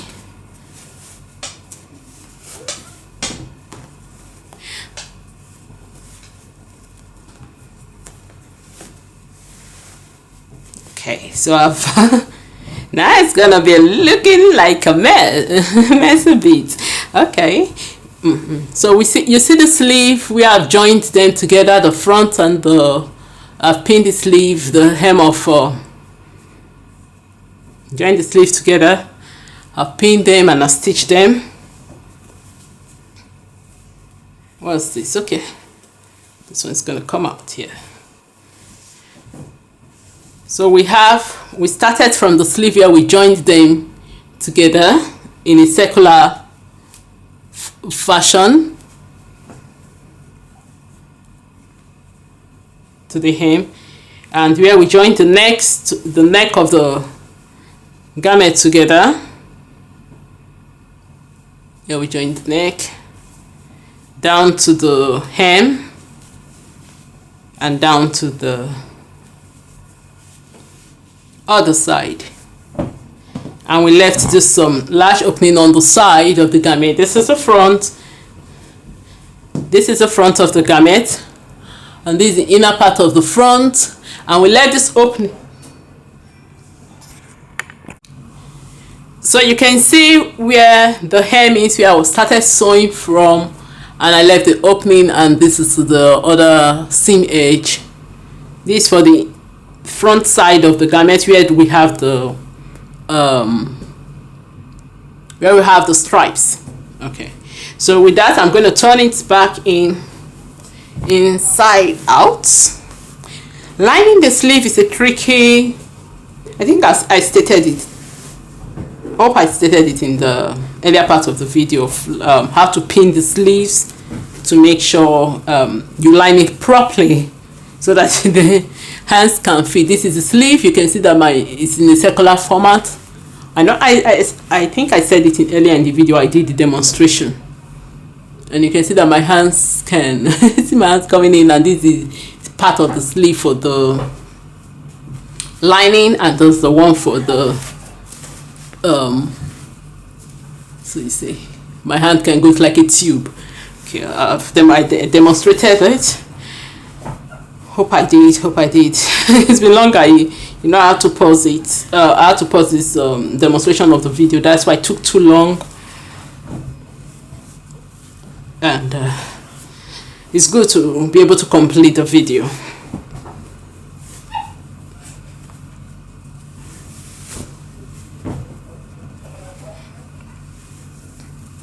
So I'll just pull them out and we'll get back to where we stopped. So you see that we've turned in and out, and we are now back to the back to it. So you can see it's neat. Just go and continue fixing the buttons, and the next time you will see me, I'll be modeling this. I'll be modeling it, and then we can prepare for and then we can prepare for episode 2 of which is going to be the background. Then we'll be doing a flare gown, being a long sleeve flare gown that we can wear. One other thing is that for this, you can make it for a male or a female. You can, you know, it's like when we designed it was like a chef's top. You can make it for a male, you can make it for a female, so you can have it as unisex, so that's fine. And the buttons will help us stretch it, and I'll try and steam it, but it's acrylic yarn, so I'm being careful. I've not tried steaming acrylic yarn before. So we'll have our knitwear. It's coming into place.